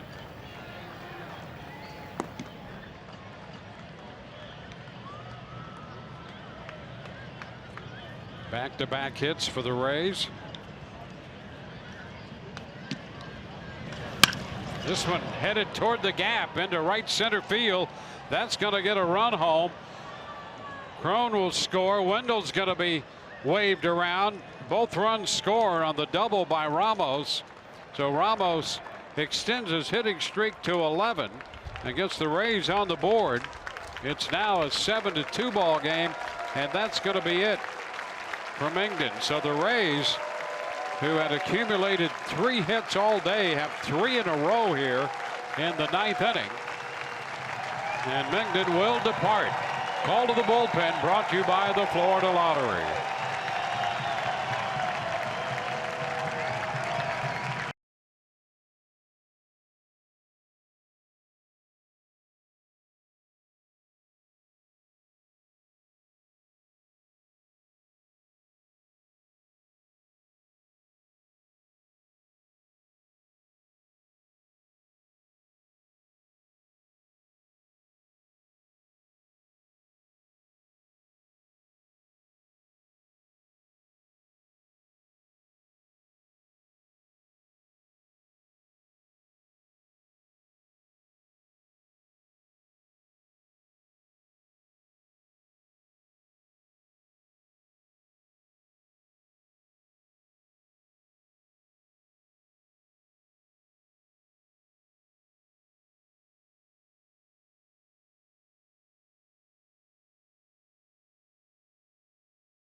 Starts with a man on, allowing 2 runs, 102 pitches. And Josh Lucas enters with Daniel Robertson, the hitter. And the first pitch, a slider in for a strike. Here you see the numbers on Lucas.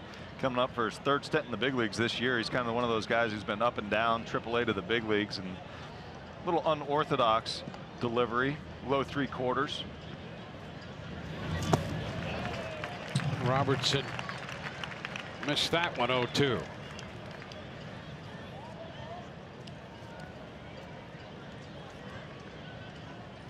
So the scoreless streak comes to an end at 25 from Mingden. That's it. Well, you talk about locked in. I mean, you could just tell from the get-go. Just in total command early in the game.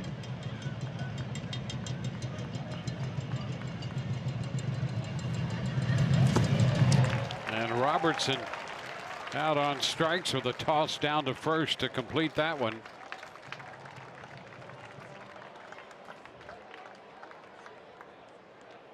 One of those pitches darting away. Yep. Off-speed delivery. Very nice tilt to it. Obviously tough to hit for D-Rob, and you know, Lucas doing a good job of coming in, throwing a lot of strikes.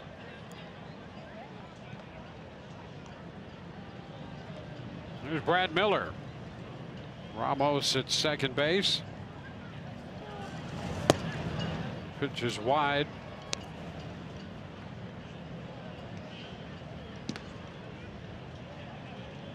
Brad had a base hit back in the second inning.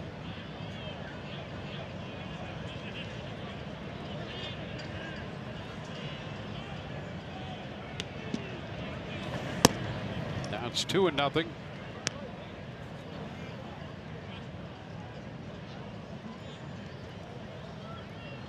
Ref Snyder on deck.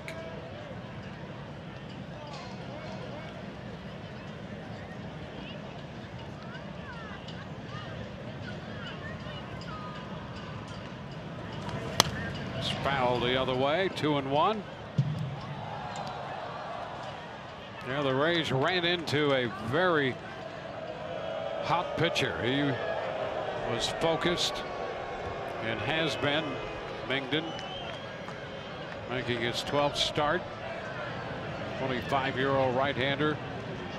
Very impressive today for Oakland.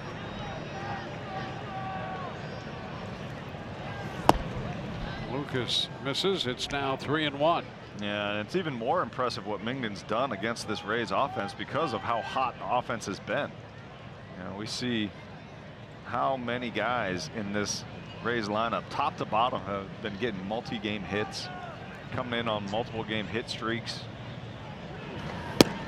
Lucas gives up the walk to Miller. So with one out, the Rays with a couple men on. I'll tell you, somebody pop one here and it gets serious in a hurry. Absolutely. They got the closer, Blake Treinen, lined up and warming up in the bullpen right now. And you talk about a big arm. He's got some. Well, here's Ref Snyder, who belted a home run here in the third inning last night.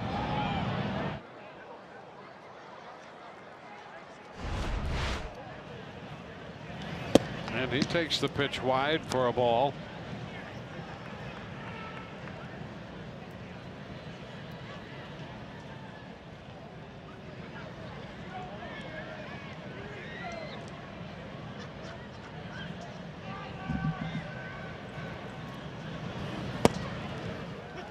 That caught the inside corner, and it's 1-1.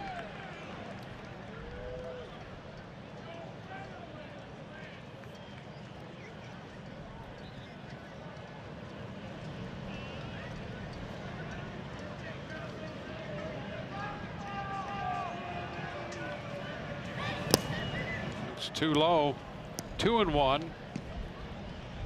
Well, Lucas just joined this club from Nashville yesterday. Marcus Semien went on the paternity leave list, and so Lucas was added to the bullpen.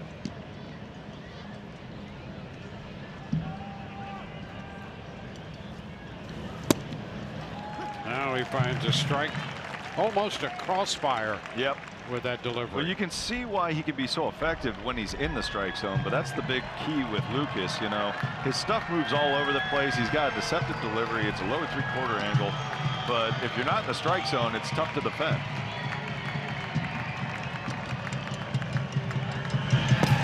Snyder tried to check and did, just in the nick of time, and the count will go full. You see it. It was absolutely the right call. Ooh, that was a little bit closer than I thought. He came very close right there. I'll stick with my gut feeling. Absolutely the right call right there, Dwayne.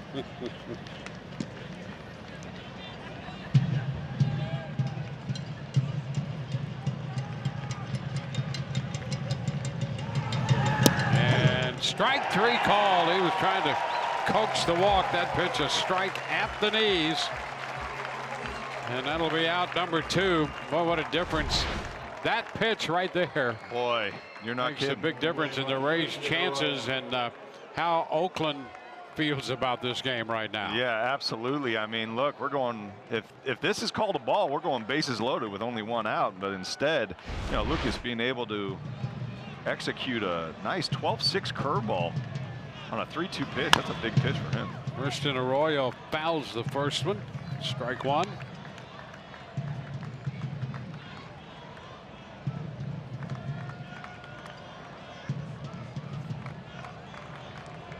Mengden and Stanek are the pitchers of record in this game.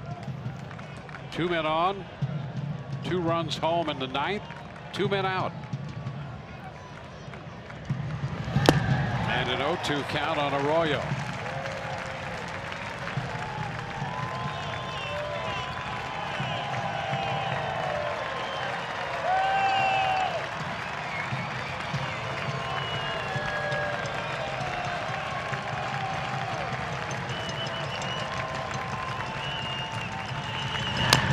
Ball keeps it going. Arroyo will try to walk that one off.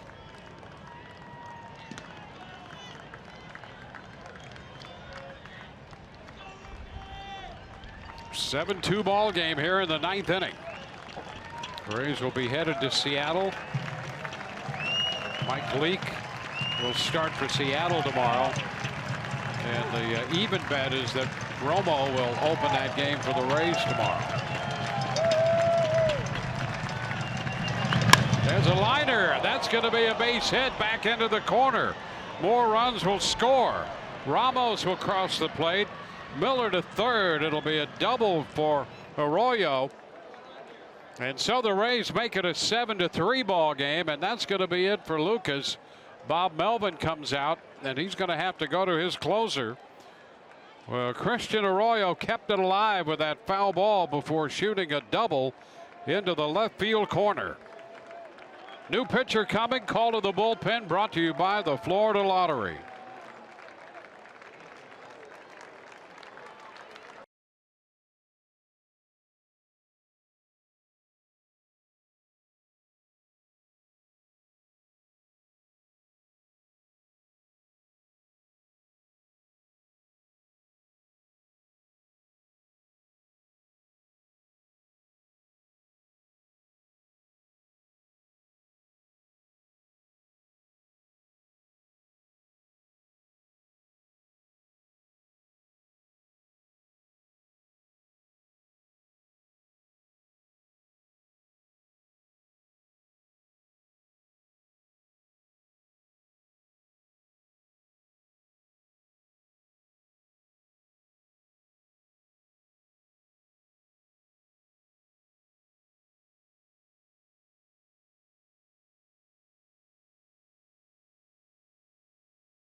Here in the 9th inning.